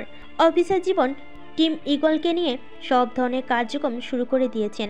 পুরো টাইমে প্রত্যেক মোড়ে আবাসিক সাইডে সব জায়গায় সিসি ক্যামেরা লাগানো হয়েছে, যাতে করে একজন অপরাধী যেন লুকিয়ে কোনো কিছু করতে না পারে। পরদিন সকাল থেকে শহরের আনাচে কানাচে গলিতে গলিতে পুলিশেরা ও ছদ্মবেশে পাহারায় আছে। অফিসার জীবন ও তার সহপাঠীরা রাজপথের পাশে মন্ত্রী নারায়ণ মিটিংয়ে যাওয়ার কথা তাদেরকে দেখে গাড়ি থেকে নেমে বলেন, আপনারা চোখ কান খোলা রাখুন, যেভাবেই হোক কে এই শ্যাডো দা মনস্টার চিহ্নিত করুন। কথা বলার মধ্যেই মন্ত্রী নারায়ণের গাড়িতে বোম ব্লাস্ট হয়। বোমের সাউন্ডে বিল্ডিংয়ের কাজ ঝরে পড়ে যায়। কয়েকশত মানুষের কানের পর্দায় ফেটে রক্ত বের হতে থাকে, কিন্তু কপাল গুণে মন্ত্রী নারায়ণ বেঁচে যায়, কারণ সে ঠিক টাইমে গাড়িতে ছিল না। কিন্তু অফিসার জীবন চালক সে দেখতে পায় এক যুবক বোম ব্লাস্ট হওয়ার পরপরই একটি কার্ড ফেলে সেখানে লেখা শ্যাডো দা মনস্টার কিং। তারপর কারে উঠে চলে যাচ্ছে। সাথে সাথে সে বুঝতে পারে ওই ব্যক্তিটাই শ্যাডো দ্য মনস্টার কিং। এই আপনারা তাড়াতাড়ি আসুন, ওই যে শ্যাডো মাস্টার কিং পালিয়ে যাচ্ছে। তারা মনিস্টারের গাড়ির পেছন পেছন যেতে শুরু করে। মনিস্টার 150 গতিতে গাড়ি টানছে। অফিসারও তাদের গাড়ি হাই স্পিডে টানছে, কিন্তু মনিস্টারের গাড়িতে ভিন্ন ধরনের ইঞ্জিন ব্যবহার করা হয়েছে, তাই তার গাড়ির স্পিড সাধারণ গাড়ির তুলনায় অনেক বেশি। রেল লাইন ক্রস করে চলে যায়, তার একটু পরে রেল লাইনের বাস ফেলে দেয়। রেল লাইনের দায়িত্বে থাকা ব্যক্তি ঠিক সেই সুযোগে ইজিলি চলে যেতে পারে মনিস্টার। ও শিট, সাস মিস্টেক হয়ে গেল, তবে আমি তার চেহারা দেখে ফেলেছি। ছদ্মবেশী শ্যাডো দ্য মনিস্টার কিংকে প্রথমবার কেউ তাকে শ্যাডো দ্য মনিস্টার হিসাবে দেখলো। মনিস্টার কল করলো। ছদ্মবেশী shadow the monster king call করে পুলিশ অফিসারের মোবাইলে। Hello, shadow the monster king বলছি। Sir, shadow the monster king. Police officer, আপনাদের স্পেশাল অফিসার জীবনকে চাই। হ্যালো অফিসার, তোর সাহস কত আমাকে তাড়া করলি? আমি তোকে দেখে ফেলেছি, এর মানে আমি তোকে অ্যারেস্ট করবই করব। আমার কাজ শেষ হওয়ার আগে দুনিয়ায় এমন কেউ নেই যে আমাকে অ্যারেস্ট করতে পারবে। দেখলি আমি যে ক্যাপসুল বম ব্লাস্ট করেছি, এই বম জাস্ট একটা ক্যাপসুলের মতো, কোথাও ধরা পড়ে না। আমার পিস্তল থেকে গুলি বের হয় ঠিকই, কিন্তু কোনো শব্দ হয় না। হারামের বাচ্চা মন্ত্রী বেঁচে গেছে না, দেখি কতদিন বেঁচে থাকতে পারে। শ্যাডো দ্য মনস্টার কিং তার সব শক্তি দিয়ে হলেও সকল ছোট বড় মাফিয়ার সন্ত্রাসীকে শেষ করবেই, এটা তার টার্গেট। আবার পুলিশরাও তাদের সর্বোচ্চটুকু দিয়ে চেষ্টা করবে তাকে ধরার জন্য। একজন স্মার্ট, দক্ষ, পারদর্শী আর্টিস্টকে আনা হলো। ওনাকে অফিসার জীবন শ্যাডো দ্য মনস্টারের চেহারার বর্ণনা করবে আর ছবি আঁকবে। তার চুল মিডিয়াম লম্বা, বড় বড় চোখ, কোসকোসে দাঁড়িয়ে আছে, গোলাপি ঠোঁট আর ফুল চেহারায় ব্লেন টাইপের একটা ছাপ রয়েছে। বর্ণনা মতে আর্টিস্ট ছবি আঁকলেন, কিন্তু অফিসার জীবনের কাছে হুবহু মনে হচ্ছে কিছু জায়গায় মিসিং রয়েছে। অবশ্য একজন মানুষের ছবি দেখে ছবি আঁকলেই সব কিছু মেলানো কঠিন হয়ে যায়, আর বর্ণনা মতে আঁকলে তো মিসিং থাকবেই স্বাভাবিক। আর্টিস্ট যে ছবি এঁকেছেন, ছবিটা পুরো দেশ বিদেশের সব টেলিভিশন, মোবাইল, পেপার, পত্রিকা, সোশ্যাল মিডিয়ার সব জায়গায় পৌঁছিয়ে দেওয়া হয় যদি কেউ চিনে থাকেন। জানানোর জন্য ছবিটি শ্যাডো দ্য মনস্টারের চেহারার সাথে 50% মিল রয়েছে, বাকি 50% মিসিং। তাই ছবি দেখে পুরোটা জাজ করার উপায় নেই। তবে ছবি ছড়িয়ে পড়ে যারাই ছবি দেখছে তাদের মনে হচ্ছে এই মানুষটাকে কোথায় যেন দেখেছি, আবার শিওরও দিতে পারছে না। ছবিটি জিসান দেখে বলে, বাবা এই ছদ্মবেশী সন্ত্রাসীটাকে কোথায় যেন দেখেছি। দেখলি বাবা, ও আমার গাড়িতে বোম রেখেছিল, হায়াত ছিল বলে বেঁচে গেছি, তা না হলে আজকে তুই বাবা হারা থাকতি। এখন কোথায় দেখেছো মনে করো? এক কাজ করো, গত কয়েকদিন যাদের সাথে চলাফেরা করেছো তাদের সাথে আবার দেখা করো, তাহলেই চেহারা মিলাতে পারবে। জিসান এই চেহারার মানুষটাকে মেলানোর জন্য পাগল বেশে চেষ্টা চালাচ্ছে। পুলিশ, র্যাব, পিডি, পুলিশ সবাই চেষ্টায়। অন্যদিকে মায়া ফেসবুক স্ক্রল করছে। ছদ্মবেশী শ্যাডো দ্য মনস্টারের আর্ট করার ছবিটি দেখতে পায়, তবে মায়া এতটা পাত্তা দেয়নি, কারণ মায়া এসবের মধ্যে নেই। মায়ের কাজ হচ্ছে শপিং করা, বাইরে ঘুরতে যাওয়া, এসব। তাই সে বন্ধু রকিকে কল করে। মায়া আজ রকিকে ফাইনাল কথাটা বলেই ফেলবে। তুমি কোথায়? কল ধরছো না কেন শুনি? হ্যাঁ আছি, বলো। আমি একটা ঝামেলায় আছি। ও বাবা, তুমিও ঝামেলায় থাকো বুঝি? এটা শুনে তো আমার বিশ্বাসই হচ্ছে না। আচ্ছা, কি ঝামেলা শুনি? তা তুমি বুঝবে না। কি এমন সমস্যা বলো না। এই বললাম না, বুঝবে না। আমার মাথা গরম করাবে না কিন্তু। মানে কি? আজ তুমি রাগ করছো? আচ্ছা শোনো, তুমি বাইরে একটু আসো। না, আমি আসতে পারবো না। বাইরে আসো, চত্বরে আমি দাঁড়িয়ে থাকবো, 5 মিনিটের জন্য হলেও আসো। মায়া বাসা থেকে বের হয়ে হরিশরণের গোল চত্বরে গেল। ওখানে গিয়ে দাঁড়িয়ে আছে, কিন্তু রকি আসছে না। মায়া কল করছে, কিন্তু রিসিভ করছে না। মায়া প্রায় 30 মিনিট অপেক্ষা করার পর রকি আসে। এত লেট করলে কেন? বলেছি তো ঝামেলায়, তাও তো এসেছি। এরকম ঝামেলায় থাকলে পৃথিবীর কেউ বাইরে বের হইবে না। কি এমন ঝামেলা আবার বলো না। আচ্ছা শোনো। কি? আমি তোমাকে ভালোবাসি, অনেক অনেক ভালোবাসি। আমি সিদ্ধান্ত নিয়েছি তোমাকে বিয়ে করার। দেখো, আমি আমার বাবা মায়ের একমাত্র মেয়ে। আমার বাবার সব সম্পত্তি আমি পাবো। তুমি বলেছ তোমার বাবা মা কেউ নেই, তাই আমি চাই তুমি আমার স্বামী হবে। তাছাড়া আমার বাবার বয়স হয়েছে, তিনি ব্যবসা বাণিজ্য চালিয়ে যাওয়ার মতো অবস্থায় নেই। সেই সব ব্যবসা তুমি দেখবে, পাশাপাশি আমাকেও দেখাশোনা করবে। তোমার জীবনে সব দুঃখ আমি মিটিয়ে দিতে চাই। আমি পারবো না। তাহলে আমি সারা জীবনের জন্য তোমার পাশ থেকে চলে যাচ্ছি। এই দাঁড়াও, আসো আমার সাথে। এই বলে রকি মায়ের হাত ধরে টানতে টানতে গাড়িতে তুলে। তুমি আমাকে কই নিয়ে যাচ্ছ? চুপ, কোনো কথা বলবে না, একটু পরই দেখতে পাবে। মায়া কোনো কথা বলে না। হঠাৎ করে রকির এরকম বিহেভে একটু অন্যরকম। গাড়ি থেকে নেমে রকি মায়াকে নিয়ে এমন জায়গায় নিয়ে যাচ্ছে, অন্ধকার, বাজে গন্ধ, নেই কোনো শব্দ, নিরিবিলি পরিবেশ। মায়া ভয় পেল। এই রকি, দাঁড়াও, তুমি আমাকে কোথায় নিয়ে যাচ্ছ? তুমি কি আমার ইজ্জতে হাত দিতে চাও? চুপ করো। মায়া কিছুই বুঝে উঠতে পারেনি। তালাবদ্ধ একটা রুমে তালা খুলে রুমের ভেতর ঢুকে রুমের ভেতরে লাইট জ্বালালো। অনেক বড় রুম, রুমের ভেতর অনেক সরঞ্জামি, ইলেকট্রিক লাইন, প্লাস্টিকের টুকরো, স্টিলের টুকরো দেখে মনে হচ্ছে কোনো কোম্পানি কারখানা ভেতরে, যেখানে অনেক কিছুই তৈরি করা হয়। এসব কি রকি? জানতে চাও এসব কি? এই যে দেখেছো স্টিলের টুকরো, এগুলো দিয়ে আমি বম তৈরি করি। এই যে ব্যাগ দেখতে পাচ্ছ, দেখো। একটি ব্যাগ ভর্তি পিস্তল, কম হলো 50টি পিস্তল। এই সব পিস্তল আমার বানানো।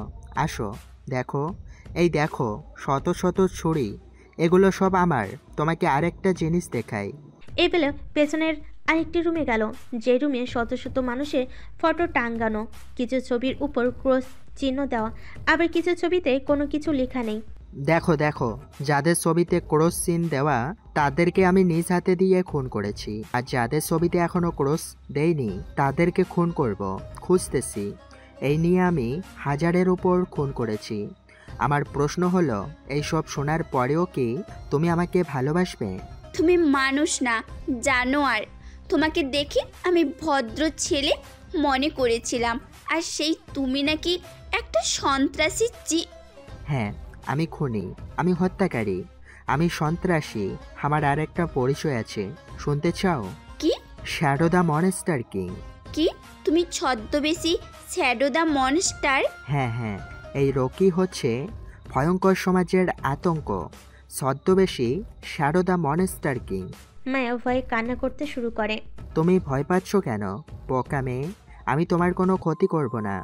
আমি ক্ষতি করি তাদের যারা নরপশু, হত্যাকারী, ধর্ষণকারী, চাঁদাবাজ। তুমি হত্যা করছো? তুমি অত হত্যাকারী? যারা খারাপ কাজ করে তাদের জন্য আইন আছে, আইন তাদের বিচার করবে। আমি এই আইনকে বিশ্বাস করি না। আইন কি পারবে মন্ত্রী নারায়ণকে ফাঁসির কাস্টে ঝোলাতে? পারবে না। তুমি পড়ালেখায় অনেক ভালো, পড়ালেখা শেষ করে যে কোনো ভালো চাকরি করতে পারবে। কি এমন কারণ যার জন্য তুমি রকিকে শ্যাডো দ্য মনস্টার কিং হলে? কাহিনী অনেক বড়। তুমি সব খুলে বলো প্লিজ, কি হয়েছে তোমার সাথে? তাহলে শোনো, আমি কোনো নিম্নবিত্ত ফ্যামিলির সন্তান ছিলাম না। আমার পরিবার ছিল এই এলাকার সবচেয়ে সম্মানী, মর্যাদাবান পরিবার। আমার বাবা ছিলেন একজন সৎ রাজনীতিবিদ। তিনি সত্যের পথে ছিলেন বলে তাকে জীবন দিতে হয়েছিল। আমার নির্দোষ মাকেও বাঁচতে দেয়নি এই সমাজের পশুরা। তোমরা আমার ক্ষতি করনি। চলে যাচ্ছি সেই হৃদয় বিদারক অতীতে, যার কারণে রকির জীবন পুরো ছাই হয়ে গেছে। আজমান সাহেব যিনি ছিলেন রকির বাবা, তিনি ছিলেন বড় উপকারী, গরিব দুঃখীর বন্ধু। তিনি ছিলেন অসৎ কাজের মূল বাধা প্রদানকারী। মন্ত্রী নারায়ণ আগে থেকে ছিলেন বাটপার। 10 বছর আগে মন্ত্রী নারায়ণ তখন মন্ত্রী ছিল না। নারায়ণ তার দলবল নিয়ে কাকরাইল বস্তিতে ঘোষণা দেয় সেখানকার প্রায় 1000 পরিবারকে সরে যাওয়ার জন্য। ওই জায়গায় সে কনস্ট্রাকশনে কাজ করবে, তাই বস্তিবাসী সরতে চায় না, কারণ তারা এই কাকরাইল বস্তিতে বাস করে যুগের পর যুগ ধরে। তারা সরে যেতে অসম্মতি জানায়। নারায়ণ হুমকি দেয়, যদি তোমরা সরে না যাও তাহলে আমি একটু কঠিন হব। তোমাদের এই সকল ঘর এক রাতের ভেতর জ্বালিয়ে ছাড়খাড় করে দেব। যদি জানা মাল রক্ষা করতে চাও তাহলে সম্মানের সহিত চলে যাও। সে কাউকে তোয়াক্কা না করে ম্যানেজারকে দেখিয়ে দিচ্ছে কিভাবে কাজ শুরু হবে। ওই যে এখানে হবে মূল গেট, এই বরাবর বাউন্ডারি হবে, সামনেই হবে মূল বিল্ডিং। স্যার যদি বস্তিবাসী সরে না যায়? ওরা ভাসমান মানুষ, ভাসতে ভাসতেই চলে যাবে। সুটাম দেহের অধিকারী বলিষ্ঠ কণ্ঠস্বর দিয়ে আজমান সাহেব, রকির বাবা আজমান সাহেব। ভুল বললেন, ওরা ভাসমান মানুষ নয়। 20 বছরের অধিক হবে এই মানুষগুলো এখানেই বসবাস করে। তাদেরকে ভাসমান মানুষ বলে সরিয়ে দিবেন? এই দেশ কি আপনার? আমাকে পাওয়ার দেখাতে বাধ্য করবে না, পুলিশ সেনাবাহিনী দিয়ে সরিয়ে দিব। এই দেখেন কাগজটা ভালো করে দেখেন, এই শহরের সরকার এই পুরো জায়গাটা আমার নামে লিজ দিয়েছি, তাই উল্টাপাল্টা কথা বলে লাভ হবে না। আমার ক্ষমতা সম্পর্কে আপনাদের দেখছি ধারণাই নেই। পাহাড়কে ধাক্কা দেওয়া যায়, কিন্তু তাতে কোনো লাভ হয় না। পাহাড় পাহাড়ের জায়গায় দাঁড়িয়ে থাকে। আর আমাকে আপনার ক্ষমতার ধারণা দিতে হবে না। এই দেশের রাজনীতি ছোটবেলা থেকেই করি।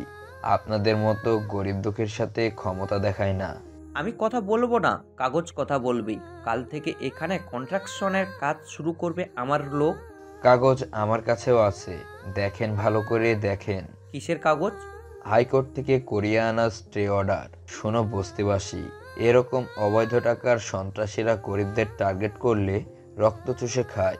তাই তোমরাও নিজের আত্মরক্ষার জন্য রেডি থেকো, যেন এরকম সন্ত্রাসীরা তোমাদের সামনে গলা উঁচু করে কথা না বলতে পারে। মনে রাখবি, ওদেরকে এই জায়গা থেকে সরে যেতে হবে, আজ নয়তো কাল। কালকের কথা জানি না, কিন্তু আজকে তোমাকে এই মুহূর্তে এই জায়গা থেকে চলে যেতে হবে। তা না হলে কি তুমি কি আমাকে মারবে? না, আমি এত বোকা নই যে তোমার গায়ে হাত তুলে এই গরিব দুঃখীদের উপর মামলা করার সুযোগ দিব। নারায়ণরাকে ফসফস করে চলে গেল। চলে যায়নি, চলে যেতে বাধ্য করা হয়েছে। বস্তিবাসী আজমান সাহেবকে ধরে কান্না করতেছে। তাদের কি হবে ভবিষ্যতে? শুনুন, আমি আজমান সাহেব কোনো অন্যায় করি না, কাউকে অন্যায় করতেও দেই না। জোর করে কেউ যদি আমার সামনে অন্যায় করে, তার শাস্তি হবে মৃত্যুদণ্ড। নারায়ণ তার লোকেদের সাথে বুদ্ধি করতে থাকে কিভাবে কি করা যায়। এই জায়গা থেকে ওদেরকে না সরাতে পারলে সব প্ল্যান মাটির সাথে মিশে যাবে। ওদেরকে নির্যাতনের শিকার করতে হবে, তাহলে ভয় পেয়ে এক এক করে সবাই চলে যাবে। সানি, তুই ওই বস্তির সুন্দরী শিক্ষিত একটা মেয়েকে পৌরসভায় চাকরির কথা বলে ইন্টারভিউয়ের জন্য রুমে আনবি। কয়েকদিন ইন্টারভিউ নিবি, যা।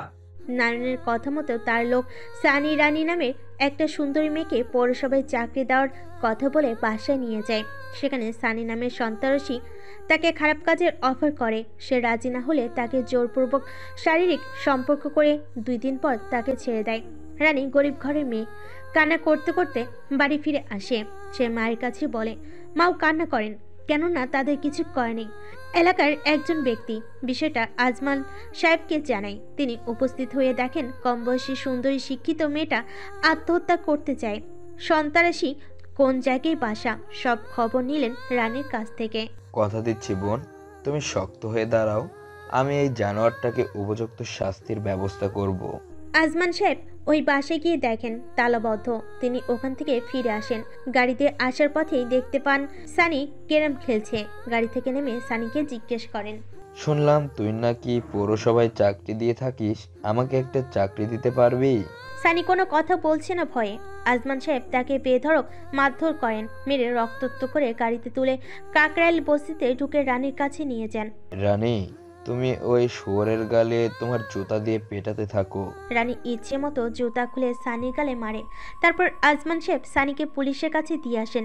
আজমান সাহেব বাসায় ফিরেন। ওনার স্ত্রী রকির আম্মু জেসমিন বেগম বলেন, এই আরমান সাহেবের জন্য চা কফি নিয়ে আসো। জেসমিন, মন ভালো না থাকলে কোনো কিছু খেতে ভালো লাগে না, আর যখন মন চাই তখন যে কোনো কিছু খেতে ভালো লাগে। আর শোনো, 1 ঘন্টা আমি রুমে বিশ্রাম নেব, কেউ যেন আমাকে ডিস্টার্ব না করে। আচ্ছা, তুমি কি ভুলে গেছো আগামী 3 তারিখে আমাদের রত্না রকির জন্মদিন?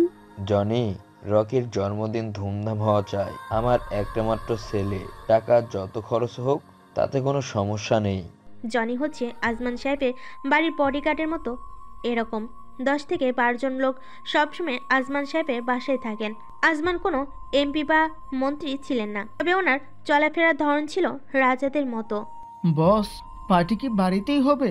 না, পার্টি, ডান্স, গান বাজনা কিচ্ছু হবে না। খাসি জবাই করে এলাকার যত গরিব দুঃখী মানুষ আছে সবাইকে পেট ভরে খাওয়ানো হবে, যাতে করে আমার ছেলের মঙ্গল হয়। তোরা সবাই জানিস আমি অন্যায়ের বিরুদ্ধে কথা বলি বলে আমার শত্রুর অভাব নেই। এই ভয়ে আমি আমার ছোট ছেলেকে অন্য জায়গায় রেখে পড়াশোনা করাই। 3 তারিখ সকালবেলা রকি ফ্লাইটে করে আসে। এয়ারপোর্ট থেকে বের হতেই দেখতে পায় তার বাবার লোকেরা তার জন্য অপেক্ষা করতেছে। সেফটি দিয়ে তাকে তার পাশে নিয়ে আসে। বাবা, আমি এসে গেছি। বাবা, তোমার কোনো সমস্যা হয়নি তো রাস্তায়? না বাবা, আমার কোনো প্রবলেম হয়নি, কিন্তু বাবা আমাকে নিয়ে আসার জন্য এত লোক পাঠিয়েছো কেন? তা তুমি বুঝবে না। রকি তার মাকে দেখে আরো উচ্ছ্বাসিত, মাকে দেখে জড়িয়ে ধরে। মা জানে না তো তোমাদের ছাড়া আমি কি কষ্ট করে থাকি, আমার একটুও ভালো লাগে না। হ্যাঁ বাবা, বুঝি তো। আর কিছুদিন পর তোমার পড়ালেখা শেষ হয়ে গেলেই বাড়ি ফিরে আসবে। এখন ফ্রেশ হয়ে আসো, খাওয়া দাওয়া করে কিছু সময় রেস্ট নিতে হবে। আসো, আমি তোমাকে নিজ হাতে গোসল করিয়ে দিব বাবা। রকিকে গোসল করিয়ে সুন্দর ড্রেস পরিয়ে রেডি করা হয়। আস্তে আস্তে বাড়িতে মানুষ আসতে শুরু হয়ে গেল, যাদেরকে দাওয়াত করা হয়েছিল। জনি, এলাকায় যত গরিব মানুষ ছিল সবাই কি এসেছে? কেউ যেন বাকি না থাকে। ওরা সারা বছরও একদিন মাংস খেতে পারে না, আজকের একদিন হলেও যেন একটু খেতে পারে। বাবা, তুমি কত বড় মানুষ, সবাই তোমাকে সম্মান করে, কিন্তু তোমার লেভেলের মানুষেরা কোথায়? কাউকে তো আসতে দেখিনি। রকি, আমার লেভেলে যারা আছে ওরা প্রত্যেক দিনই মাছ মাংস খেতে পারে, এদের খাওয়ার কোনো অভাব নেই। তাই ধনীদের খাওয়ানোর চেয়ে গরিবদের খাওয়ানো উত্তম। আমি তোমার জন্মদিনে এই আয়োজন করে থাকি কারণ তুমি যেন দেখে শিখতে পারো মানুষকে কিভাবে ভালোবাসতে হয়, তোমার মন যেন উদার হয়। আমি মারা যাবার পরে এ সমাজের মানুষ বলবে আজমান সাহেবের ছেলে আজমান সাহেবের মতোই হয়েছে, সবসময় গরিবদের ভালোবাসা, অত্যাচারীদের বিরুদ্ধে লড়বে। জন্মদিনে সব আয়োজন শেষ করার পর আজমান সাহেব জানতে পারেন কমিশনার সাহেব কিছু মানুষের জমি দখল করে ভুয়া দলিল বানিয়ে ফেলেছে। তিনি ওই জায়গায় উপস্থিত হয়ে জায়গাটা দেখেন। জায়গা পরিদর্শনের পর কমিশনারের অফিসে গিয়ে কোনো কথা না বলে কমিশনারের কলার চেপে গাড়িতে তুলে নিজের বাসায় নিয়ে আসেন। রকি সহ সবার সামনে কমিশনারকে মারতে শুরু করেন। লাথি ঘুষি মারতে মারতে গায়ের জামা ছিঁড়ে ফেলেন, শুধুমাত্র একটা শর্ট প্যান্ট রেখে পুরো শরীর খালি করে পেটাতে থাকেন। মারা শেষে চেয়ারে বসে, শোন, এলাকার মানুষ একজন মানুষকে ভোট দিয়ে নির্বাচিত করে, তাদের উদ্দেশ্য একটাই থাকে যে মানুষটি বিজয়ী হলে একটু শান্তিতে থাকা যাবে, কিন্তু তোর মতো মানুষরা তাদের বিশ্বাস ভেঙে ফেলে। তুই যখন নির্বাচনে খাড়া হয়েছিলি তখন আমি তোকে সাপোর্ট করেছিলাম, আর আমার কথার জন্যই মানুষ তোকে ভোট দিয়ে নির্বাচিত করেছিল, কিন্তু তুই উল্টো তাদের বুকে লাথি মেরে নিজে বড় হতে চাস। তোর মতো মানুষ পবিত্র কমিশনারের কার্যালয়ে বসলে পবিত্র জায়গাটা অপবিত্র হয়ে যাবে। জনি, যা এই ডাকাতকে ডাস্টবিনে ফেলে আয়, তা না হলে আমি খুন করে ফেলবো। আজমান সাহেবের অর্ডারে জনি গাড়িতে তুলে ড্রেনের পাশে শহরের সব ময়লা যেই জায়গায় ফেলে দেওয়া হয় সেখানে তাকে উলঙ্গ অবস্থায় ছুঁড়ে ফেলে দিয়ে আসে। কমিশনার এবং নারায়ণ সহ তারা কয়েকজন মিলে মিটিং করে, যেভাবেই হোক তাদের পথে কাটা আজমান সাহেবকে সরাতে হবে, তা না হলে কোনোভাবে ইনকাম করা যাবে না। রহমান স্কুল অ্যান্ড কলেজের কাজের জন্য 1 কোটি টাকা বিল পাস হয়। কলেজের সভাপতি কলেজের কোনো টাকা কাজে না লাগিয়ে সে মেরে দিতে চাইলে সেখানেও বাধা হয়ে দাঁড়ান সমাজসেবী রাজনীতিবিদ আজমান সাহেব। তিনি কলেজে যান, রকিকে সাথে করে নিয়ে প্রিন্সিপালের অফিসে বসে প্রশ্ন করেন, প্রিন্সিপাল সাহেব, কলেজে 1 কোটি টাকা বরাদ্দ হয় নতুন ভবন নির্মাণের জন্য, কিন্তু নতুন ভবনটা কোথায় দেখতে পাচ্ছি না। স্যার, কাজ এখনো শুরু হয় নাই। শুরু হয় নাই মানে কি? 1 বছরেও কি একটি ইটও আসেনি? টাকাগুলো কোথায় বলবেন কিনা চাকরি ছাড়বেন? দেখুন, আমি একজন প্রিন্সিপাল, কলেজের সভাপতি তিনি একজন শক্তিধর ব্যক্তি, আমি কি পারবো কিছু করতে তাকে? 1 কোটি টাকা সভাপতি সাহেব কলেজ মেজারমেন্টকে সবাইকে 50,000 করে দিয়েছেন, আমাকে দিয়েছেন 1 লক্ষ টাকা, সব মিলিয়ে আমাদের 10 লক্ষ টাকা সবাইকে দিয়ে বাকি 9 লক্ষ টাকা কোথায় কেউ জানে না। আচ্ছা, তাহলে সভাপতি সব নাটকের মূল, সব টাকার হিসাব পই পই করে দিতে হবে। জনি, খোঁজ লাগাও কোথায় আছে সভাপতি। কিছুদিন পর জাতীয় নির্বাচন। এলাকায় এমন একটা অবস্থা সৃষ্টি হয়েছে, আজমান সাহেব যাকে সাপোর্ট করে সেই হয়ে যায় বিজয়ী। তাই সবাই চায় আজমান সাহেবকে হাতে নিতে। তাই এমপি বাচ্চু আসেন আজমান সাহেবের বাড়িতে এসেই দেখতে পান আজমান সাহেব চেয়ারে বসে আছেন। তিনি আজমান সাহেবের পায়ের সামনে ফুলের বসেন আর পা ধরে আছেন। ভাই গতবার আপনি সাপোর্ট দিয়েছিলেন বলে বিপুল ভোটে জয়ী হয়েছি, এবারও আপনি আমার দিকে তাকাবেন। রহিমা, তোমাদের বস্তিতে কি পানির সমস্যা সমাধান হয়েছে? জি না স্যার, একদিন পানি আসলে বাকি এক সপ্তাহ পানির অভাবে হাহাকার করতে হয়।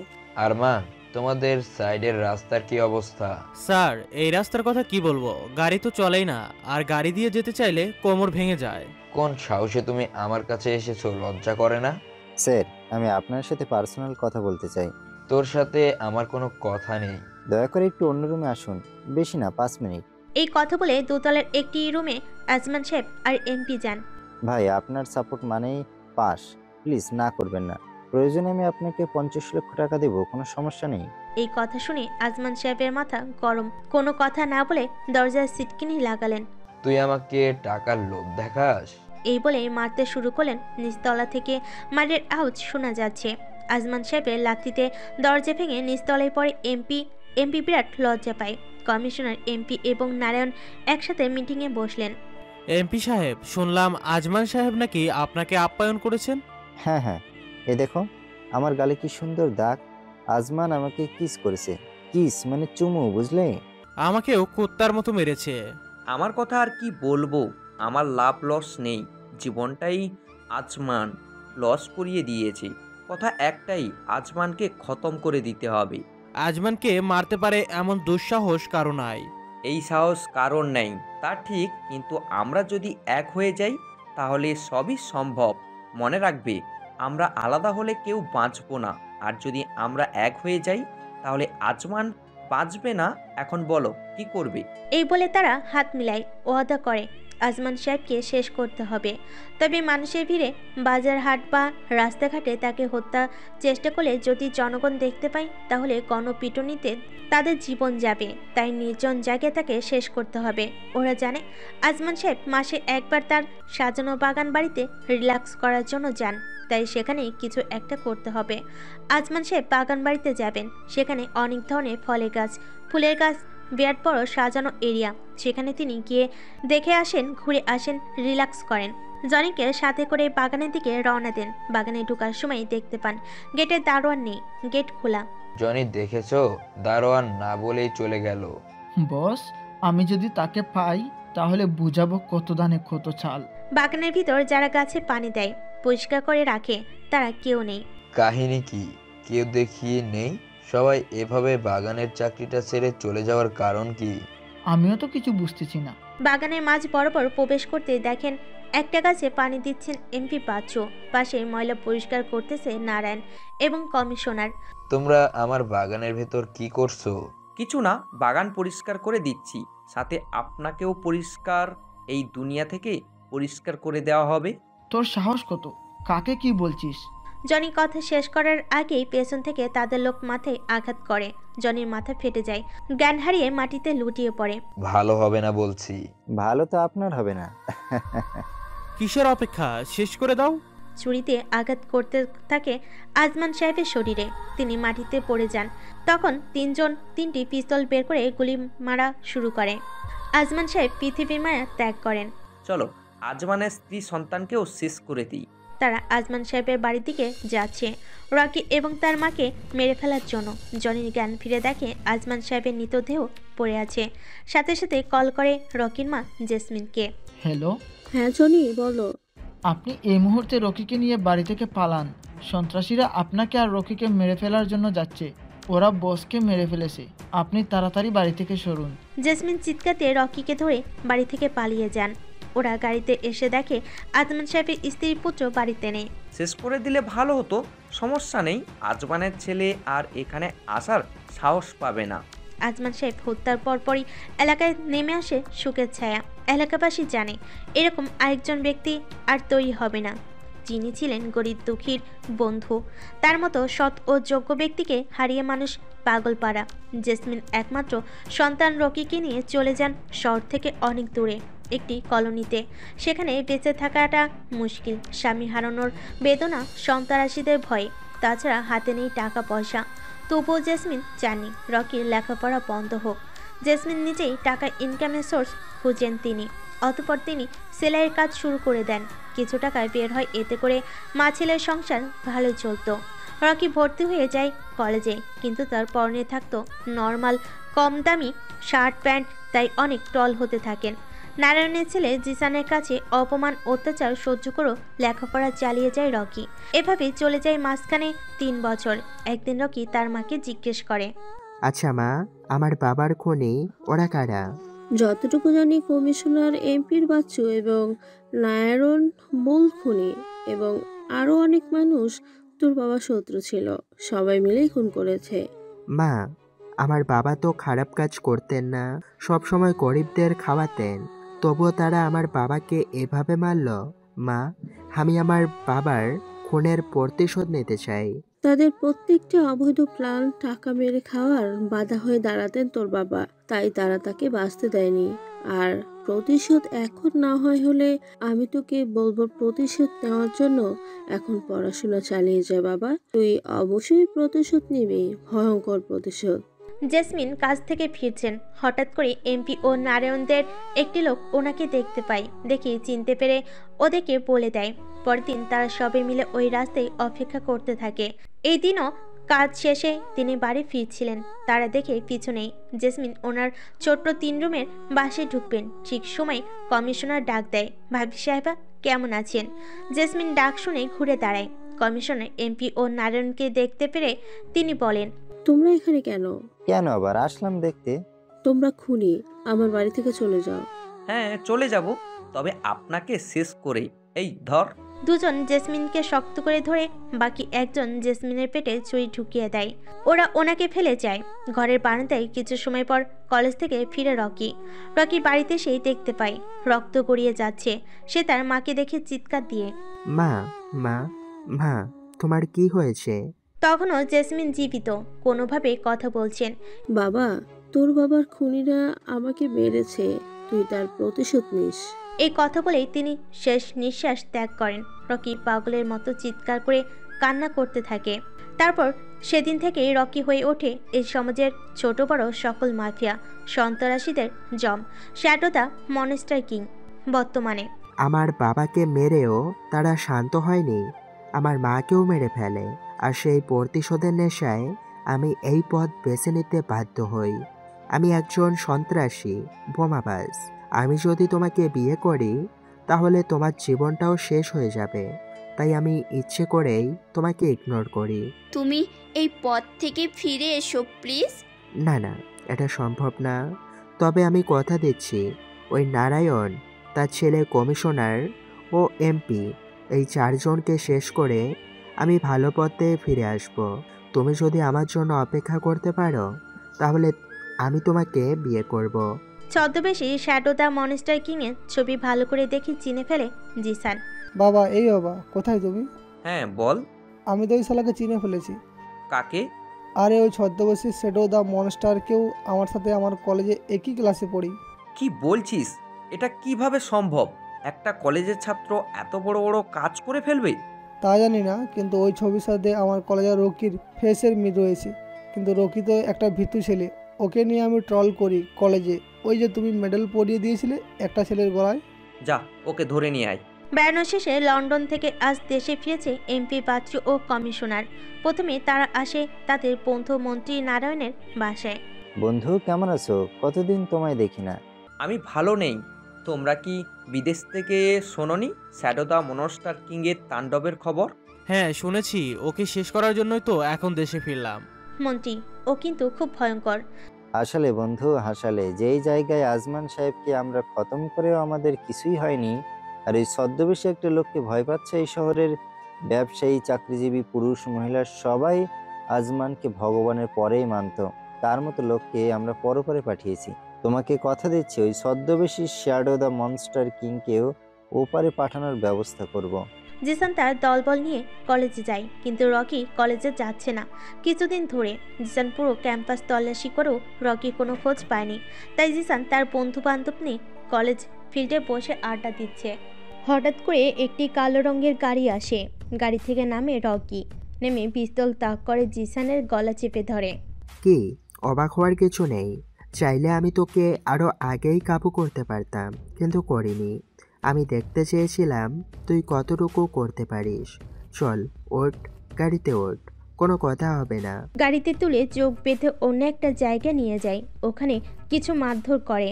তোর অপমানের জ্বালায় আমি শান্তিতে কলেজে যেতে পারতাম না। তোকে এমন টর্চার করব, এটা দেখে তোর বাবার বুক কেঁপে উঠবে, ভয়ে থরথর করে কাঁপতে থাকবে। এই এটা কি জানিস? ডেঞ্জারাস করার।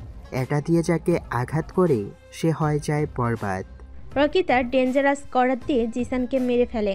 টর্চারের ভিডিও করে তারপর হেলিকপ্টারে করে নিয়ে যায় জিসানের লাশ। তাদের বাসার ছাদে হেলিকপ্টার থেকে ফেলে দেয়। একটু পর মন্ত্রী নারায়ণকে কল দেয় Rocky. Shadow the monster king. কি? হ্যাঁ, শ্যাডো দ্য মনস্টার কিং। তার সে আমার আরও বড় পরিচয় হচ্ছে আমি মৃত আজমান সাহেবের একমাত্র সন্তান রকি। দানে দানে মে লেখা খানেওয়ালে কা নাম, আর মাস্টার প্ল্যানে লেখা রকি কা নাম। তোর ছেলের অনেক অত্যাচার সহ্য করেছি রে, আজকে খতম করে দিয়েছি। যা বাসার সাথে গিয়ে দেখ তোর সন্তানের লাশ পড়ে আছে। কল কেটে দেয় রকি। মন্ত্রী নারায়ণ দৌড়ে যায় বাসার ছাদে। গিয়ে দেখতে পায় তার সন্তান জিসান ঘুমিয়ে আছে আরামে। ঘুমের এরই মধ্যে নারায়ণের মোবাইলে একটি ভিডিও ক্লিপ আসে, যেখানে জিসানকে করা টর্চার দেখে ভয়ে তার রক্ত চলাচল বন্ধ হয়ে যাওয়ার উপক্রম। এমপি বাচ্চু ও কমিশনার মন্ত্রী নারায়ণের বাসায় আসে জিসানের লাশ দেখার জন্য। কে থাকে এরকম ভাবে খুন করলো? আজমানের ছেলে রকি। কি বলছো? আজমানের ছেলে কিভাবে খুন করবে? আমি যা বলছি তাই সত্যি। আর শোন, শ্যাডো দ্য মনস্টারি হচ্ছে আজমানের ছেলে। তার আসল নাম হচ্ছে রকি। সে তার বাবা মায়ের খুনের প্রতিশোধ নিচ্ছে। তাই শোনো, আমাদের ঠিক আরো শক্ত করতে হবে। আজমানের ছেলে তার থেকেও আরো ভয়ঙ্কর হয়ে উঠেছে। যেভাবে হোক আমরা বাঁচতে চাইলে তাকে প্রতিরোধ করতেই হবে। আমার ছেলে জিসান, যাকে নিয়ে কত স্বপ্ন ছিল, তাকে মাটির নিচে রেখে আমি কিভাবে চলবো? চুপ করো নারায়ণ, চুপ করো। যেহেতু আজমানের ছেলে খুনের খেলা শুরু করেছে, এই খেলা তাকে দিয়ে শেষ করা হবে। আজমান সাহেবকে হত্যার সময় তারা যে রকম প্ল্যান করেছিল, রকিকে হত্যা করার জন্য ঠিক প্ল্যান করতে শুরু করে। আবার এইদিকে পুলিশরাও সব ধরনের প্ল্যান চালু রেখেছে। রকির আর থেমে থাকার সময় নেই। সে তার বাবা মায়ের হত্যার প্রতিশোধ নিয়ে তাদের আত্মাকে একটু হলেও শান্তি দিতে চায়। তাই সে আর সময় ব্যয় করতে চায় না। রকি চলে যায় এমপি বাচ্চুর বাড়িতে তাকে খুন করার জন্য। বাড়িতে ঢুকেই ডাক দেয়, বাচ্চু বেরিয়ে আয়, আজ তোকে খতম করব। এমপি বাচ্চুর লোকেরা গুলি করতে শুরু করে। রকিও গুলি করতে শুরু করে। একদিকে 20 জন গুন্ডা এগেনেস্টে রকি একা, কিন্তু রকি একটি পিস্তল ওদের 20টি পিস্তলের সমান। তাই সে এক এক করে ওই 20টা গুন্ডাকে মেরে ফেলে। এমপি বাচ্চুর বুকে পিস্তল তাক করে ধরে। হারামের বাচ্চা, তোর জন্য আমার সব কিছু শেষ হয়ে গেছে। কে তুই? মনে পড়ে আজ থেকে 10 বছর আগে রাজনৈতিক ব্যক্তি আজমান সাহেব যিনি ছিলেন অন্যায়ের বিরুদ্ধে উচ্চ কণ্ঠস্বর, তাকে তুই আর তোর সাথের লোক কমিশনার ও নারায়ণ মিলে হত্যা করেছিলি। আমার মাকেও হত্যা করেছিলি। আমি সেই আজমান সাহেবের ছেলে রকি। আজ এখন তোকে খুন করে আমি সেই প্রতিশোধ নেব। রকি তাকিয়ে দেখে এমপি বাচ্চুর ছোট্ট ছেলে আর তার বউ ভয়ে কান্না করতেছে। তাই তার অন্তরে কিছুটা মায়া লাগে। ছোট বাচ্চার সামনে কিভাবে তার বাপকে খুন করবে। রকি কোনো কথা বলেনি। বাচ্চাটার সামনে গিয়ে তার চোখের পানি মুছে দিয়ে চলে যায়। রকি কোনো গুন্ডা নয়।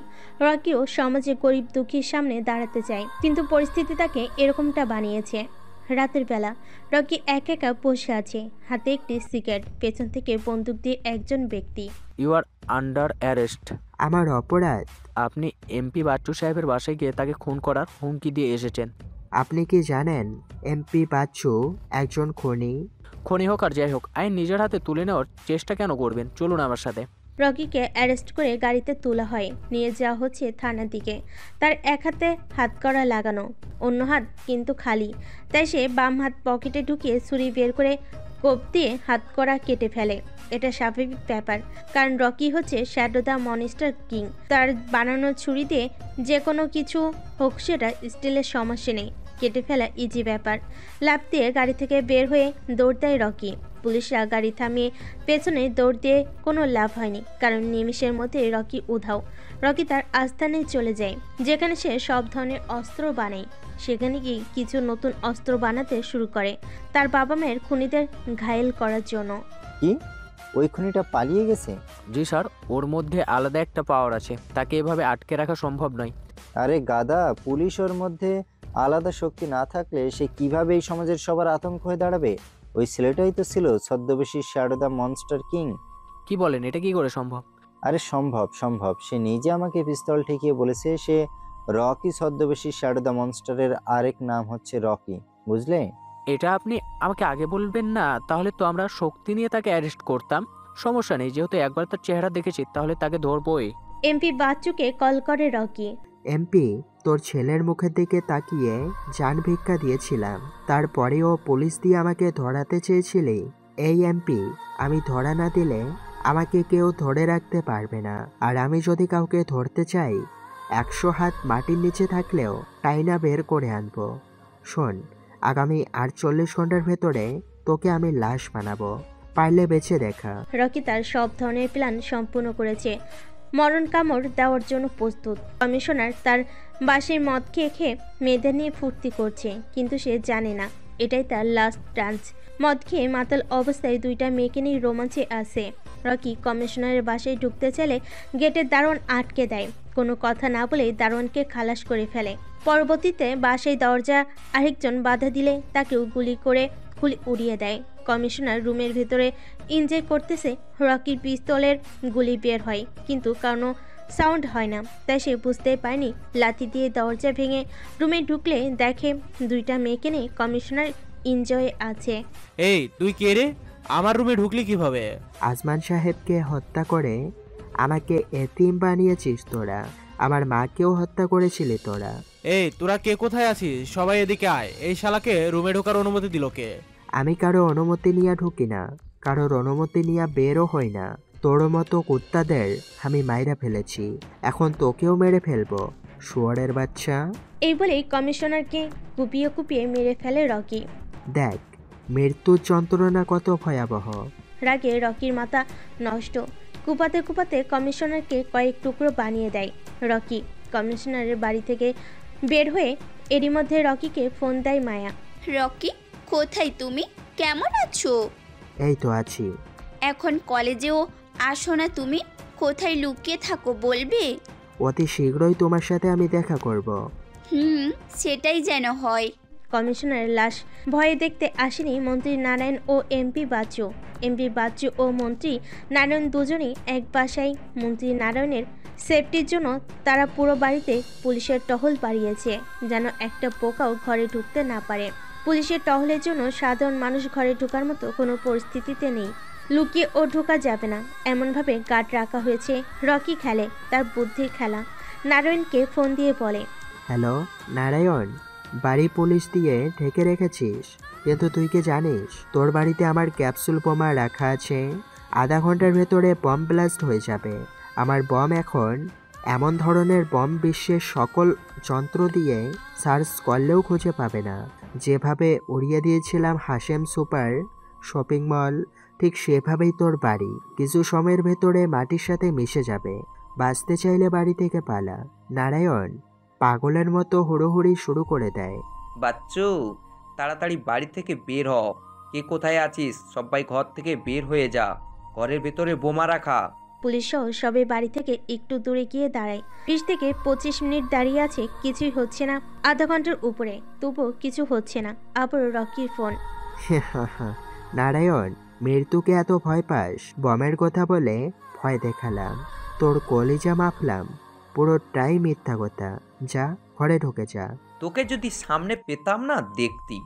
আচ্ছা, আগে ঘরে ঢুকে রেস্ট নে, আমাকে খুব তাড়াতাড়ি কাছে পাবি। আবারও পুলিশদেরকে গেটে বারান্দার টহলে রেখে ভেতরে ঢুকে মন্ত্রী নারায়ণ এবং এমপি বাচ্চু।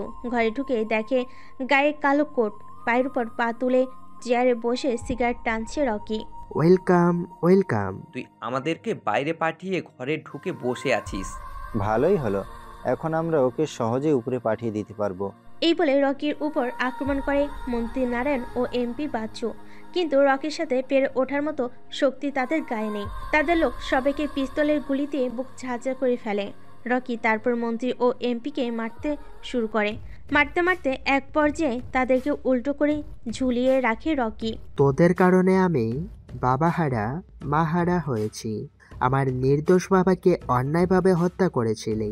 আজমান সাহেবের স্ত্রী হয়েও শেষ সময়ে আমার মাকে টাকার জন্য অনেক কষ্ট করতে হয়েছিল। তোরা আমার মাকেও বাঁচতে দেসনি, জানোয়ারের বাচ্চারা। এই বলে গুলি চালিয়ে মন্ত্রী নারায়ণ এবং এমপি বাচ্চুকে খুন করে রকি। তার বাবা মায়ের হত্যার প্রতিশোধ নেয়। পুলিশেরা মন্ত্রীর ঘরে ঢুকে দেখে সবাইকে খুন করে মেরে ফেলেছে রকি। স্যার, আমাকে অ্যারেস্ট করুন। আমি ছিলাম এই সমাজের আতঙ্ক ছদ্মবেশী শ্যাডো দ্য মনস্টার কিং। আমাকে ধরুন। কোর্টে নিয়ে সাক্ষী প্রমাণে দেখা যায় উপযুক্ত সাক্ষী প্রমাণে প্রমাণিত হয়েছে রকি ওরফে শ্যাডো দ্য মাস্টার কিং কোনো নির্দোষ অপরাধ কারো ক্ষতি করেনি। যাদেরকে সে খুন করেছে তারা সবাই ছিল এই সমাজের জন্য ক্ষতিকারক ও ভয়ঙ্কর সন্ত্রাসী।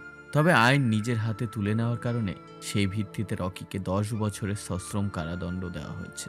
তবে কিছুদিন পর রাষ্ট্রপতি তার সাজা মওকুফ করে মাত্র 3 বছর করেন। 3 বছর পর রকি জেল থেকে বের হয়ে দেখে মায় এখনো তার অপেক্ষায়। সে মায়াকে জড়িয়ে ধরে এবং মায়াকে সাথে করে সে তার নিজের বাড়িতে ফিরে যায়। এলাকার মানুষ অনেক খুশি, কারণ তারা জানেন আদর্শবান রাজনীতিবিদ আজমান সাহেবের ছেলে রকি আজমান সাহেবের মতোই তাদের সুখে দুঃখে পাশে থাকবে। তো হ্যালো বন্ধুরা, গল্পটা কেমন হয়েছে তা অবশ্যই কমেন্ট করে জানাবেন। আরও এরকম সুন্দর সুন্দর গল্প পেতে অবশ্যই আমাদের চ্যানেলটা সাবস্ক্রাইব করে পাশে থাকা বেল আইকনটা দাবিয়ে দেবেন। ধন্যবাদ সবাইকে।